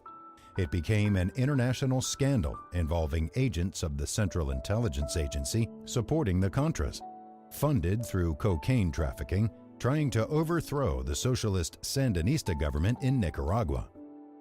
Once Bush reached the presidency in 1989, he appointed Dr. David Kessler as Food and Drug Administration Commissioner.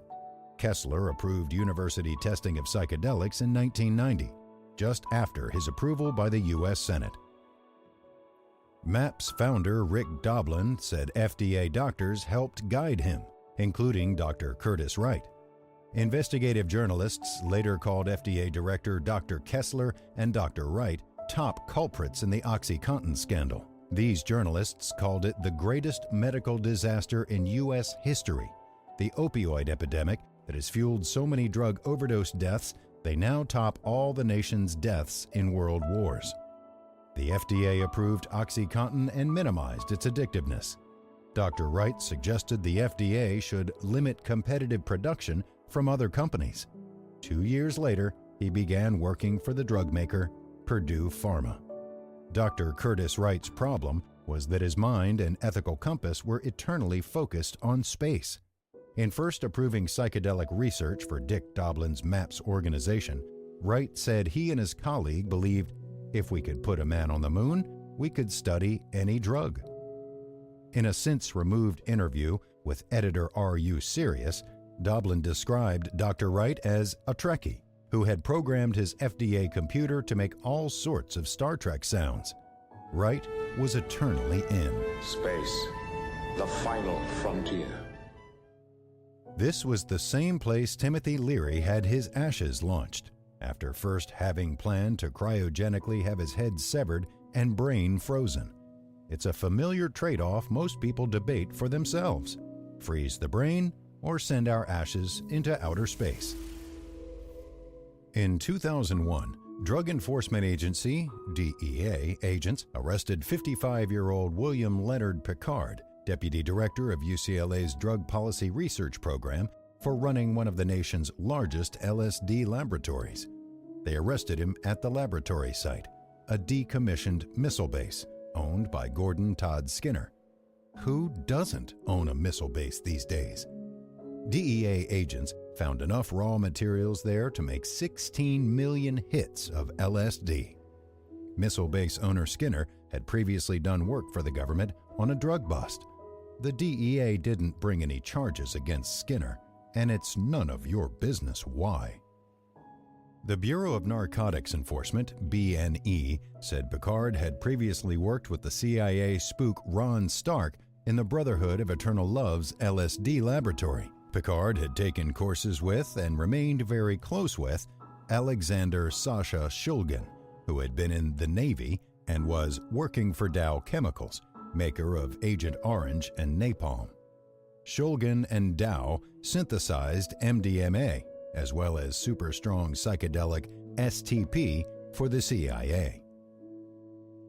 William Picard's other close associates included UCLA and Harvard professors Mark Kleinman and John Halpern, and Assistant Secretary of State Rob Gelbard. The authorities do have a sense of humor, though. While Picard worked at UCLA, his main focus was the Future and Emerging Drugs Study, or FEDS. For those interested, William Picard's defense website says he now practices meditation while in prison and sends his thoughts to world peace. That is basketball player Meta World Peace. Don't write him, though, as he was released from jail in July 2020. A federal informant said Picard sent $97,000 in LSD profits to Hefter Research Institute, where Professor John Halpern is a consultant. Shulgin is an advisor. They have a similar mission as the Multidisciplinary Association of Psychedelic Studies. Hefter and MAPS held conferences together, and they both got donations from billionaires such as Lawrence Rockefeller. It should be remembered that the same billionaire family, the Rockefellers, had previously helped fund some of the MK Ultra Human Ecology Fund projects. Maybe they just wanted to expand the consciousness of the Manson family and countless others. Countess Amanda Skull Driller Fielding's organization, the Beckley Foundation, collaborated with Hefter and MAPS on several conferences. Many of these conferences were also co-sponsored by a group called the Council on Spiritual Practices, because it takes a serious leap of faith to believe this shit.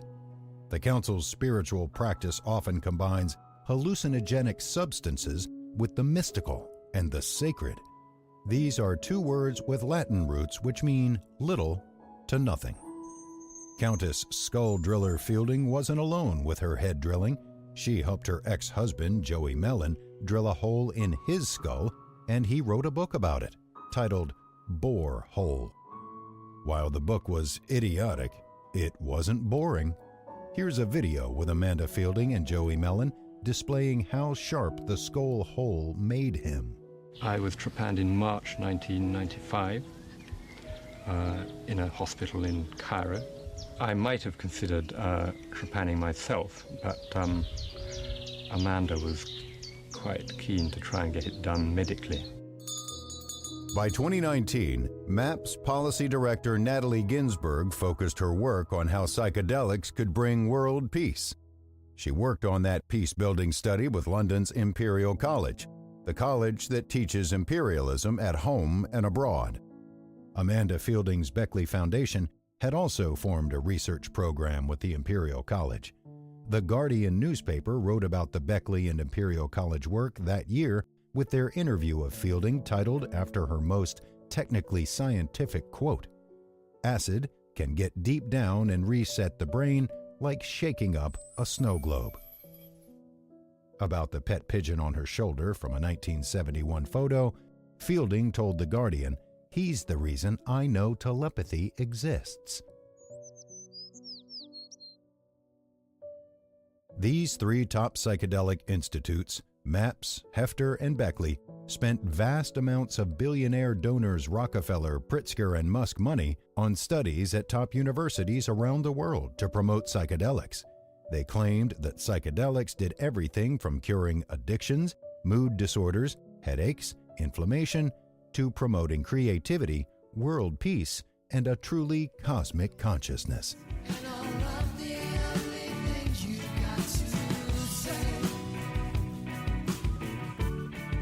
Some people may say that psychedelic therapy is better than the cornucopia of psychiatric drugs regularly recommended for patients by psychiatrists these days.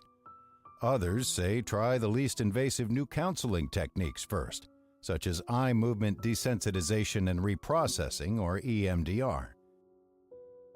Columbia University, seen here as getting top-secret funding under CIA MK-Ultra Sub-Project 130 in 1960, started promoting psychedelic therapy training over 60 years later in 2022.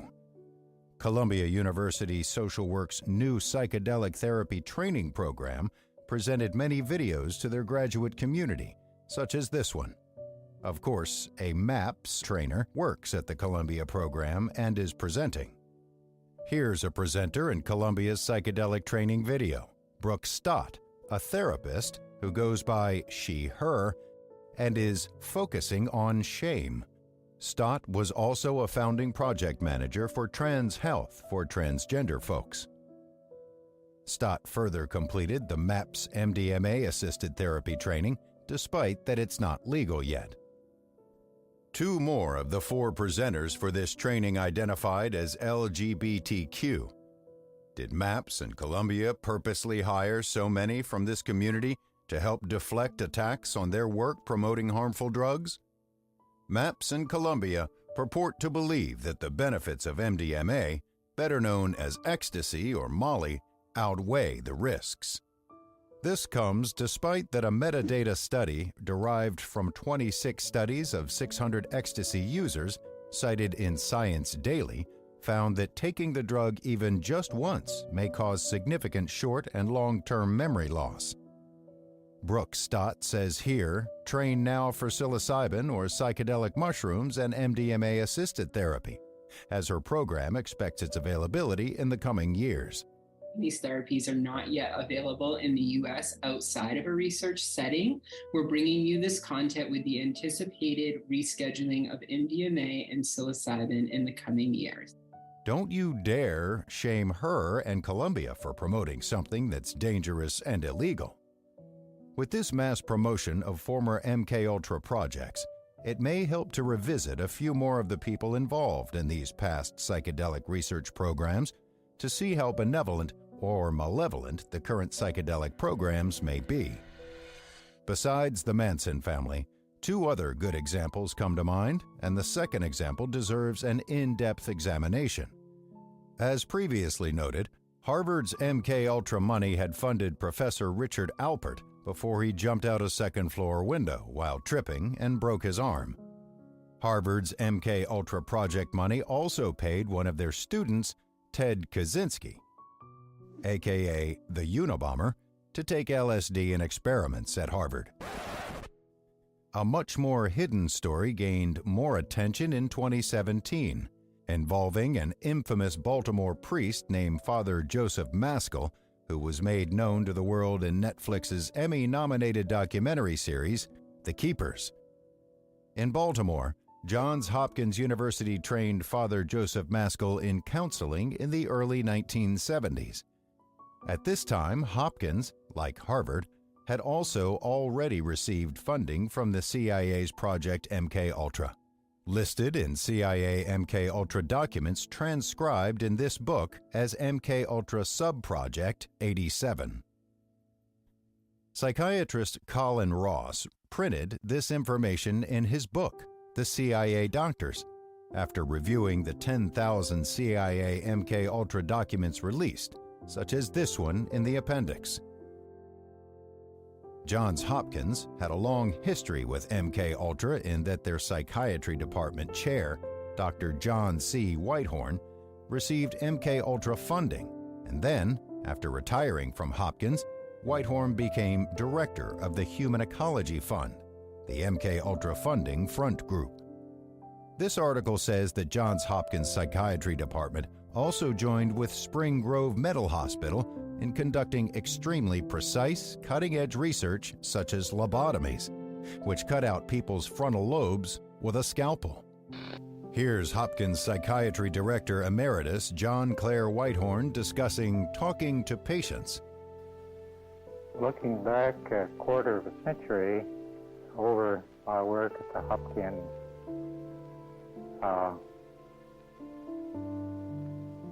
it seems necessary to point out what I was trying to do.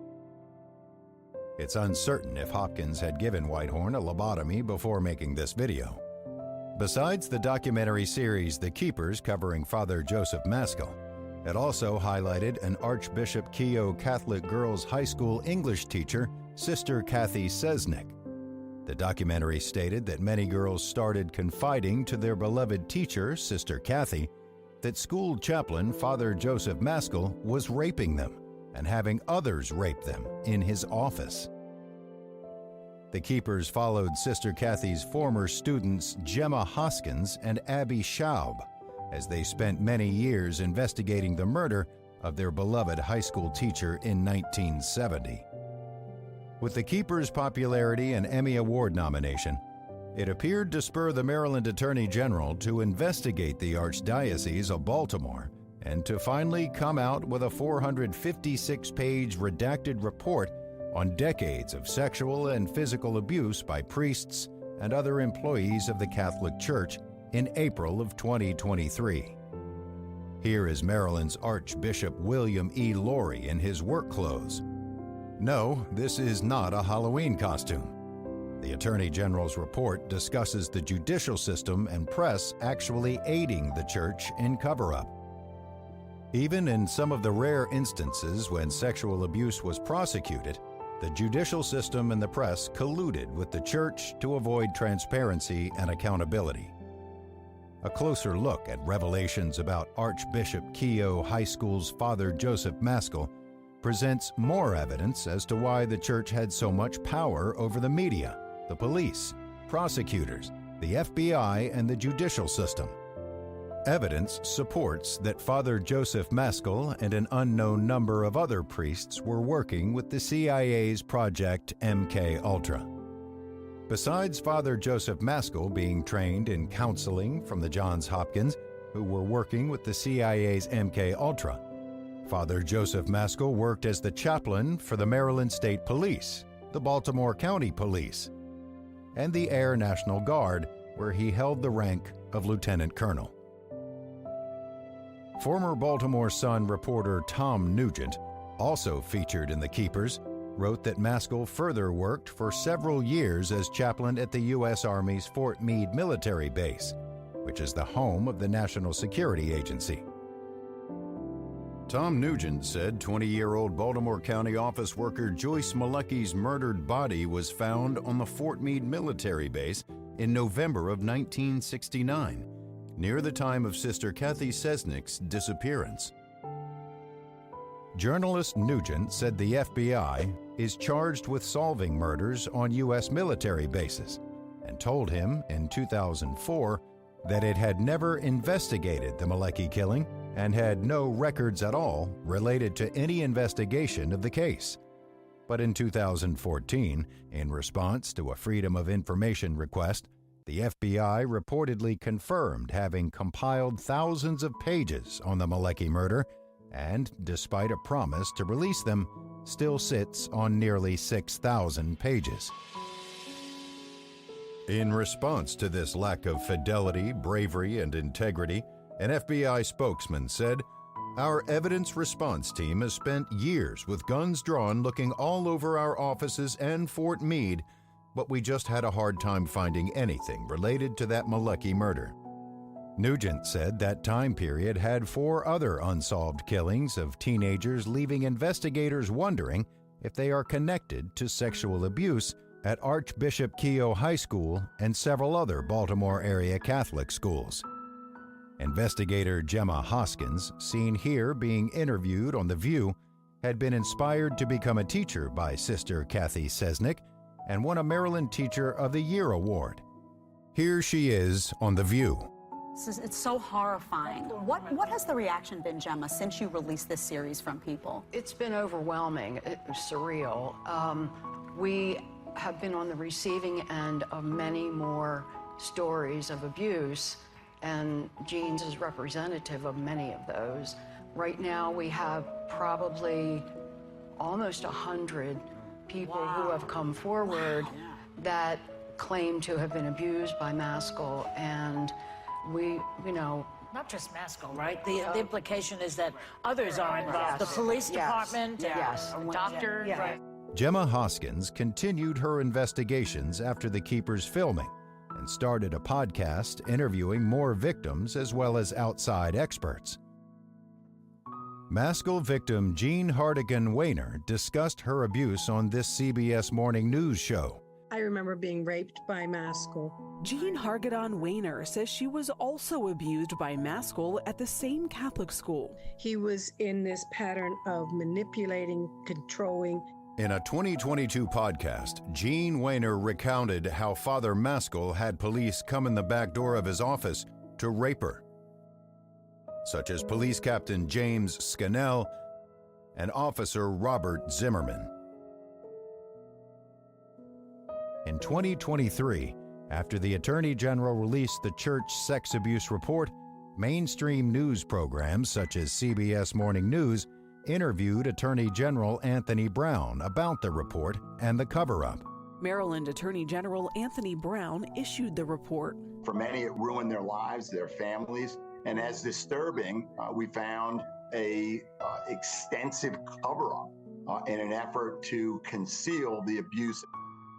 Attorney General Brown added the implication that the church needs to come completely clean as the Attorney General's office settles for nothing less than full disclosure.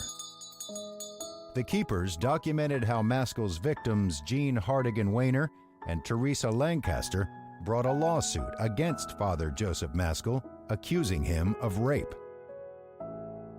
The Keepers presented how Johns Hopkins Psychiatry Department Director Dr. Paul McHugh testified on behalf of Father Maskell and the other defendants. Dr. McHugh convinced the judge that the plaintiffs could not have recalled sexual abuse from repressed memories as they don't exist. McHugh said this despite that such dissociative amnesia is part of dissociative disorder and dissociative identity disorder, formerly multiple personality disorder, which have been part of the Bible of psychiatry, the Diagnostic Statistical Manual, since 1980.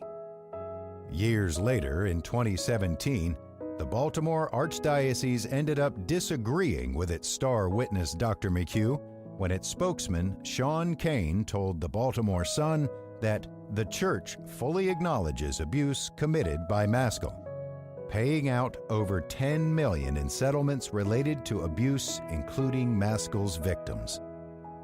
Following in the big clown shoes of his predecessor, MK Ultra funding recipient and Hopkins psychiatric director John Whitehorn, Hopkins' Dr. Paul McHugh sat on the board of the False Memory Syndrome Foundation, which advocated for adults accused of raping children. The False Memory Syndrome group ended with disgrace in 2019, as one of its 3 founding members, Ralph Underwager, a psychologist and Lutheran minister, infamously stated that 60% of women sexually abused said it was good for them. Underwager then tried to outdo himself in an interview by celebrating that pedophiles can boldly and courageously affirm what they choose. Baltimore-based Father Joseph Maskell was an equal opportunity pedophile. While he abused many females at Archbishop Keough High School for Catholic girls, he also abused boys, such as Ross Weist, at other places he worked part-time. Weist said that Maskell would then pimp him out to other parishes and offices in Baltimore, Catonsville, Towson, Washington, D.C., and even Fort Meade. Remember that Fort Meade was the home of the vast intelligence group, the National Security Agency. Maskell worked as a chaplain there, providing spies with spiritual guidance with his expertise in child rape, prostitution, and blackmail.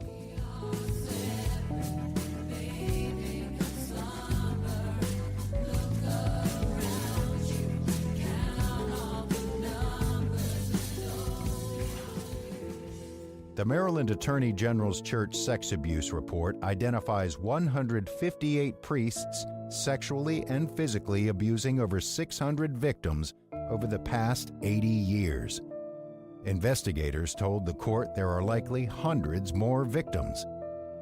With data from the U.S. Department of Justice suggesting that 86% of child sexual abuse is never reported, the real number is likely over 4,200 victims in the Baltimore Archdiocese, about half of Maryland.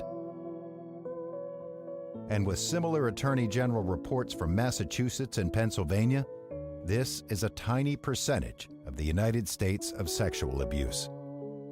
Maskell victim Jean Hargaden Weiner also states in the Keepers documentary series that Father Maskell took her to Sister Kathy Sesnick's dead body before police found it, threatening her that she'd be next if she told anyone of her abuse. Weiner's description of the site matched unreleased police records. With these reports, Father Joseph Maskell had far surpassed even Papa John Phillips as the world's worst father figure. When Weiner was in court, she said that one of her rapists as a teenager in Maskell's office was a Baltimore City politician. In 1995, under the alias Jennifer, Weiner said that this politician had given a pretend political speech while she was required to perform oral sex on him. This, along with the photos Maskell reported to have taken in his office, offer more evidence that it was part of a vast blackmail operation, which was common throughout the history of the FBI and the CIA. One Baltimore Sun article made it clearer why the police, FBI, and prosecutors failed to arrest and charge certain police. It gave the example of a priest from the abuse report. Father Robert Newman admitting in 1987 that he had abused 12 boys more than 100 times. Newman was never charged with a crime, as he received an exceptional clearance from the Baltimore State's Attorney's Office. They all found him absolutely exceptional. Readers can repeat horror stories like this over 463 times in that many pages of this report. Similar reports came out in the states of Pennsylvania and Massachusetts with similar results in that the priests had largely escaped public accountability and in some cases were promoted. The Baltimore Sun presented video interviews they conducted with Father Maskell's sex abuse survivor Donna Vondenbosch, featured in The Keepers and seen here. It started when I was 16, and I know it was LSD because of the writing on the side of the capsule. I saw it one day before he put it in my Coke. I was riding a school bus. I was 16 or 17, and I call her my best friend and my worst enemy. And I think Maskell was getting her to put it in my mouth, because we would get in fights. She looked like a football player. And we would get fights on the school bus where we would be rolling in the aisle. And she would be putting it in my mouth, and I'd be fighting back, and she'd have her hand over my mouth so I couldn't spit out. And it was every day for 30 days. And I can't tell you how I felt by the end of 30 days. Yeah, everything was numb on me. And do you know I was given a post-hypnotic suggestion? I was at a party once, and I never held a gun or anything, and I shot it. We were shooting at rings, Coke rings on a tree, and I won. I got the right 3 in a row right first time, and I'm like, I was so upset holding that gun and doing that. I had to go off and just leave the area. And I always had a big fear in my life that I knew a code, a digit number, and I always had a big fear someone would call and give me this digit, and I didn't know that it was such a big fear. And then I met another victim I met through the Keepers. And I don't think she went to Keogh, I don't know. But she had the same fear and the same experience. We'd always felt like we would go kill somebody. I've been on and off the counselors all my life, but in 1993 is when I went to Nancy Hanley. I remember the policeman, he was a police photographer, coming in the back door, the fire door. Could have been blackmailing people. Yeah, I remember him yelling at me one day, I am trying to help you, the CIA. I remember him yelling that. And I thought, what the hell is he talking about now? That they are watching me. Wow. And I thought, I'm 16 years old. Nobody cares about me. Other girls across the country reported sexual abuse more directly by the CIA. In listening to the testimony today, it all sounds really familiar. In 1995, New Orleans-based trauma therapist Valerie Wolf testified with 2 women she counseled at a hearing of the President's Advisory Committee involving human experimentation on children. As a therapist for the past 22 years, I have specialized in treating victims and perpetrators of trauma and their families.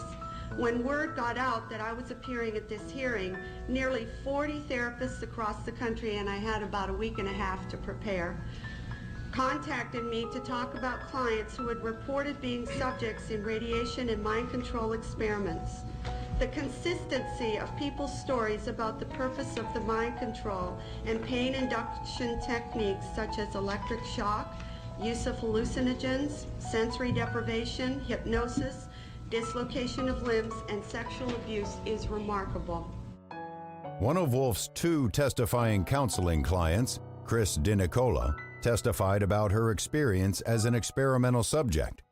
Documents supporting this were submitted to the advisory committee. All these experiments were performed on me in conjunction with mind control techniques and drugs in Tucson, Arizona. Dr. Green was using me mostly as a mind control subject from 1966 to 1973. His objective was to gain control of my mind and train me to be a spy assassin. The first significant memory took place at Kansas City University in 1966. Don Ebner took me there by plane when my mom was out of town. I was in what looked like a laboratory, and there seemed to be other children. I was strapped down, naked, spread eagle, on a table, on my back. Dr. Green had electrodes on my body, including my head. Between 1972 and 1976, he and his assistants were sometimes careless and left the cage unlocked. Whenever physically possible, I snuck into his office and found files with reports and memos addressed to CIA and military personnel. Included in these files were project, subproject, subject, and experiment names with some code numbers. The other counseling client of Valerie Wolf's, Claudia Mullins, named the top CIA and Project MK Ultra figures as using sexual abuse, hypnosis, and torture, while also mentioning Operation Artichoke, which was part of MK Ultra. She further described a meeting they had with her where they instructed her on conducting sexual blackmail against government officials and academic leaders to keep money flowing. Dr. John Gittinger tested me, Dr. Cameron gave me the shots, and Dr. Green the x-rays. Then I was told by Sid Gottlieb that, quote, I was right with the big A, or meaning artichoke. Gave me for the odd bruises, needle marks, burns on my head, fingers, and even the genital soreness. I had no reason to believe otherwise. They had already begun to control my mind. The next year, I was sent to a lodge in Maryland called Deep Creek Cabins to learn how to sexually please men. I was taught how to coerce them into talking about themselves, and it was Richard Helms, who was deputy director of the CIA, Dr. Gottlieb, Captain George White, Morris Allen, who all planned on filming as many high government agency officials and heads of academic institutions and foundations as possible, so that later when the funding for mind control and radiation started to dwindle, projects would continue.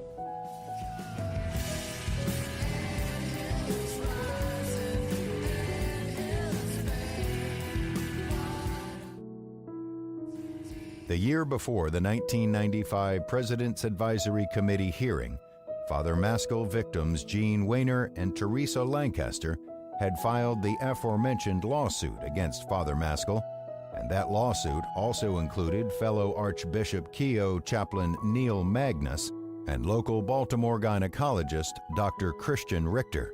This was covered in The Keepers in 2017, and in this local news segment in 1994. The other alleged victim, Jane Rowe, claims the same things happened to her. Plus, she says Father Maskell took her to a local gynecologist, Dr. Christian Richter, where she alleges during several exams they both raped her. A reported child sex abuse victim named Lynn Shermer was born in Detroit and shown here in a local newspaper picture with Miss Universe just before Shermer moved to Alabama at 6 years old. When Lynn got older, she said that she found out her father received money from the CIA to allow them to experiment on her at an annex of a NASA facility in Huntsville, Alabama, as a child. Gemma Hoskins did a podcast interview with Lynn Shermer where she gave details of her sexual abuse by Dr. Richter and others. The place where I saw Richter was like an annex. It was a facility that my perpetrators used when they couldn't get into the main facilities at NASA. And Richter came in and was hovering behind the main perpetrator. And he had with him a black box, and he gave the box to the main guy, and they hooked me up. Richter, again, he paced around behind. The main guy did all the work. And when it was over, Richter was really pleased. And then he raped me. In 2021, a woman named Liz, who worked as a medical assistant for Dr. Christian Richter for years, came forward and corroborated evidence of Teresa Lancaster's and Lynn Shermer's statements about Richter.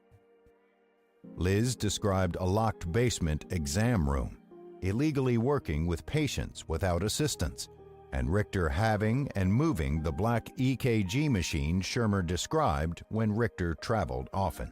An old vintage EKG machine, a portable EKG machine. Then I remember seeing it moved. Dr. Richter traveled all the time. Absolutely. In August of 2019, Gemma Hoskins and Shane Waters interviewed Canadian-trained psychiatrist Dr. Colin Ross. Dr. Ross wrote some early books on multiple personality disorder, now called dissociative identity disorder, which were given positive reviews from top psychiatric journals such as the British Journal of Psychiatry. Dissociative identity disorder stems from sexual and physical abuse in childhood. As previously discussed, Dr. Ross reviewed 10,000 declassified CIA MKUltra documents for his book, The CIA Doctors: Human Rights Violations by American Psychiatrists. How does LSD fit into the program? I know you mentioned LSD a few minutes ago. One of my recent papers is called, I think it's called LSD Experiments by the U.S. Army.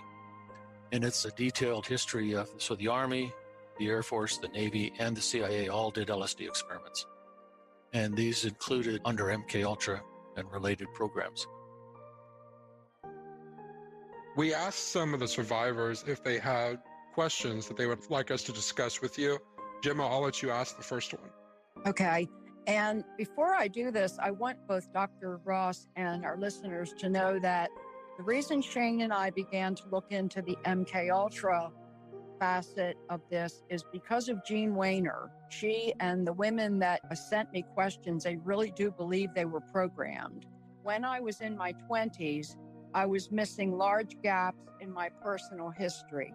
I could not remember whole years. I thought it was due to trauma. I was sent to a ritual abuse doctor in the 90s. He agreed I was ritually sexually abused. I could not recognize my own hand if I was laying in bed. I thought I had killed somebody. I felt guilt. Now, I should have said this, but she was sexually abused by Father Joseph Maskell, who was the chaplain at our high school, as well as some other men who he hypnotized her, he drugged her with some liquid, and other men paid to come actually into the school building. And she really believes that she was programmed so that if she talked about it, she would kill herself. Is that a possibility? Yes, all these elements of programming, that is hypnosis, drugs, memorization exercises, codes being implanted, are described in the CIA documents in great detail. So they would hypnotize somebody who's sometimes just a secretary in the CIA, who's a good hypnotic subject. They hypnotize her, they implant a code, which could be a tone on the telephone, could be a hand signal, could be a series of numbers. And then she comes out of hypnosis, she's carrying on with her day, and somebody does the tone, hand signal, or says the code. She switches into her hypnotized state.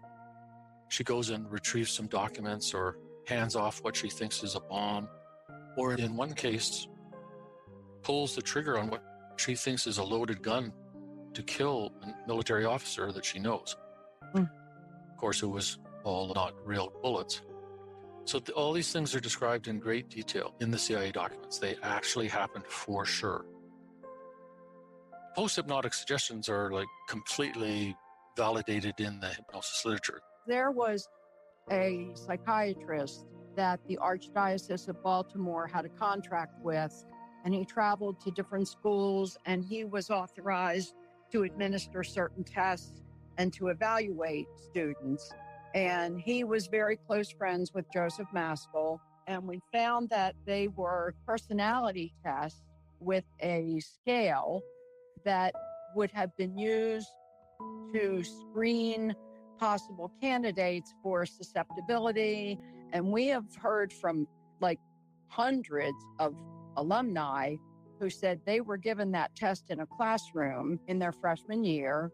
And then depending on how they scored, they were called into his office and it was given to them again. And we really feel urban, and it was called I'm just going to say it, the Psychology Associates. A number of those psychiatrists also abused young girls. And this appears to be something else. The American Psychological Association says it's a version of the Millen Clinical Multi-Axel Inventory Test. In response to this question Gemma Hoskins posed from a survivor, Dr. Ross discussed a patient of his who was abused in psychiatric hospitals in Vermont. This patient, Karen Wetmore, later published a book about the experience called Surviving Evil. She explored her medical records and did Freedom of Information Act requests on related CIA documents, finding Robert Hyde in her records.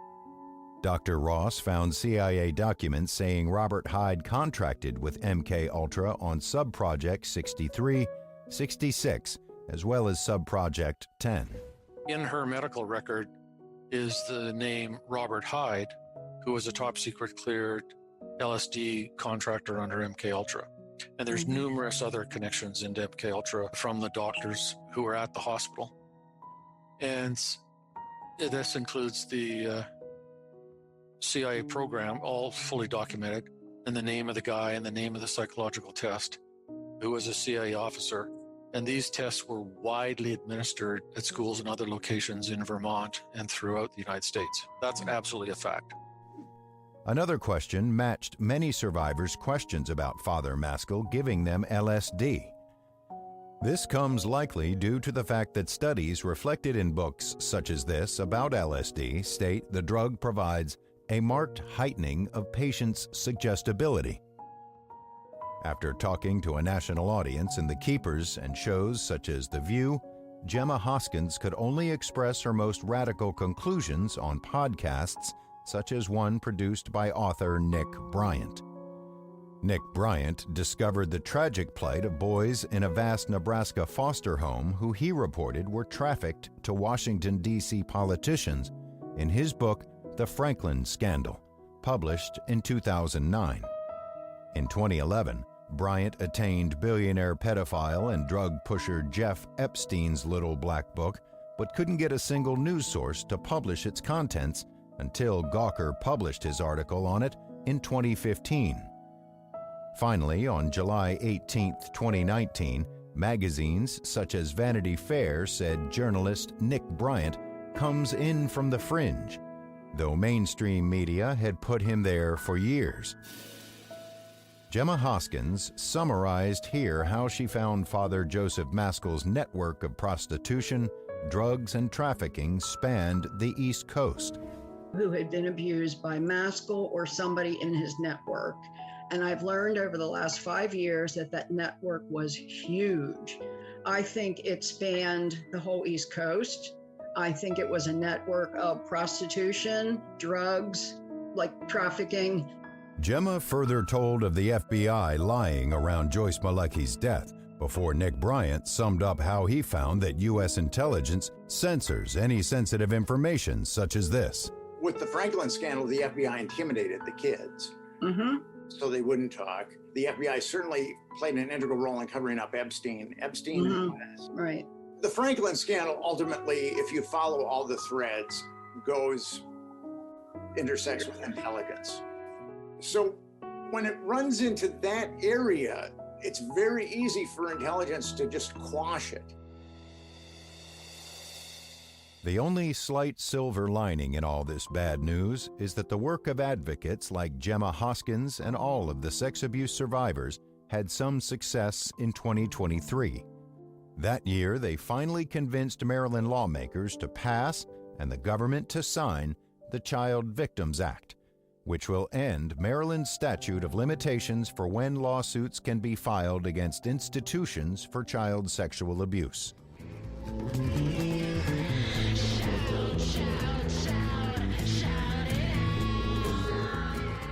Regarding the promotion of marijuana by marijuana dispensaries that have weeded their way into every crevice of the country, that and the psychedelic promotion have really played out well as the soma lulling us along in the brave new world that we're living in today. Of course, people can use whatever drugs they like, but the oligarchs groups such as the World Economic Forum are trying to convince us to be happy with their ever-increasing tyrannical ways. For example, the World Economic Forum leader Klaus Schwab said that by 2030, you'll own nothing and be happy.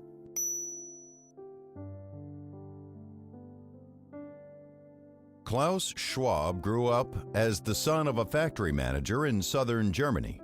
Klaus's father, Eugen Schwab, was the director of the factory of the Swiss company Escher Weiss in Ravensburg when Klaus Schwab was born in 1938. Escher Weiss was the biggest employer in Ravensburg in the 1930s. With a small Jewish community in Ravensburg, Escher Weiss didn't seem to have a problem when the Nazis forced the sale of the 4 large Jewish department stores and when at least 8 died violently in the 1930s.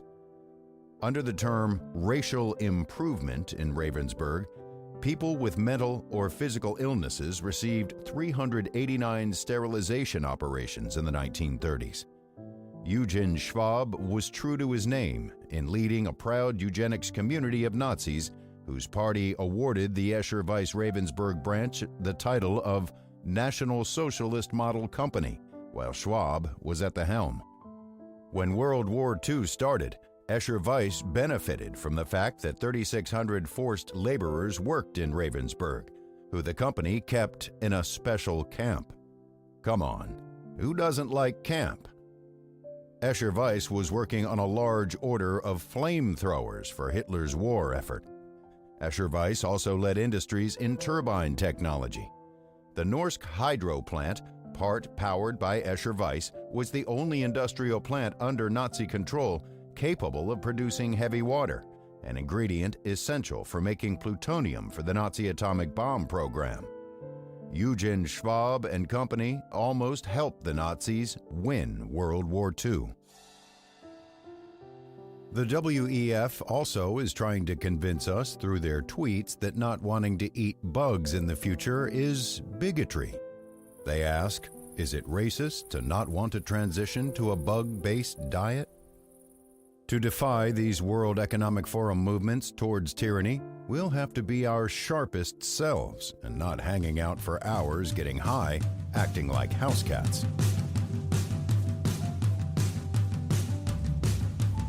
CIA, drugs are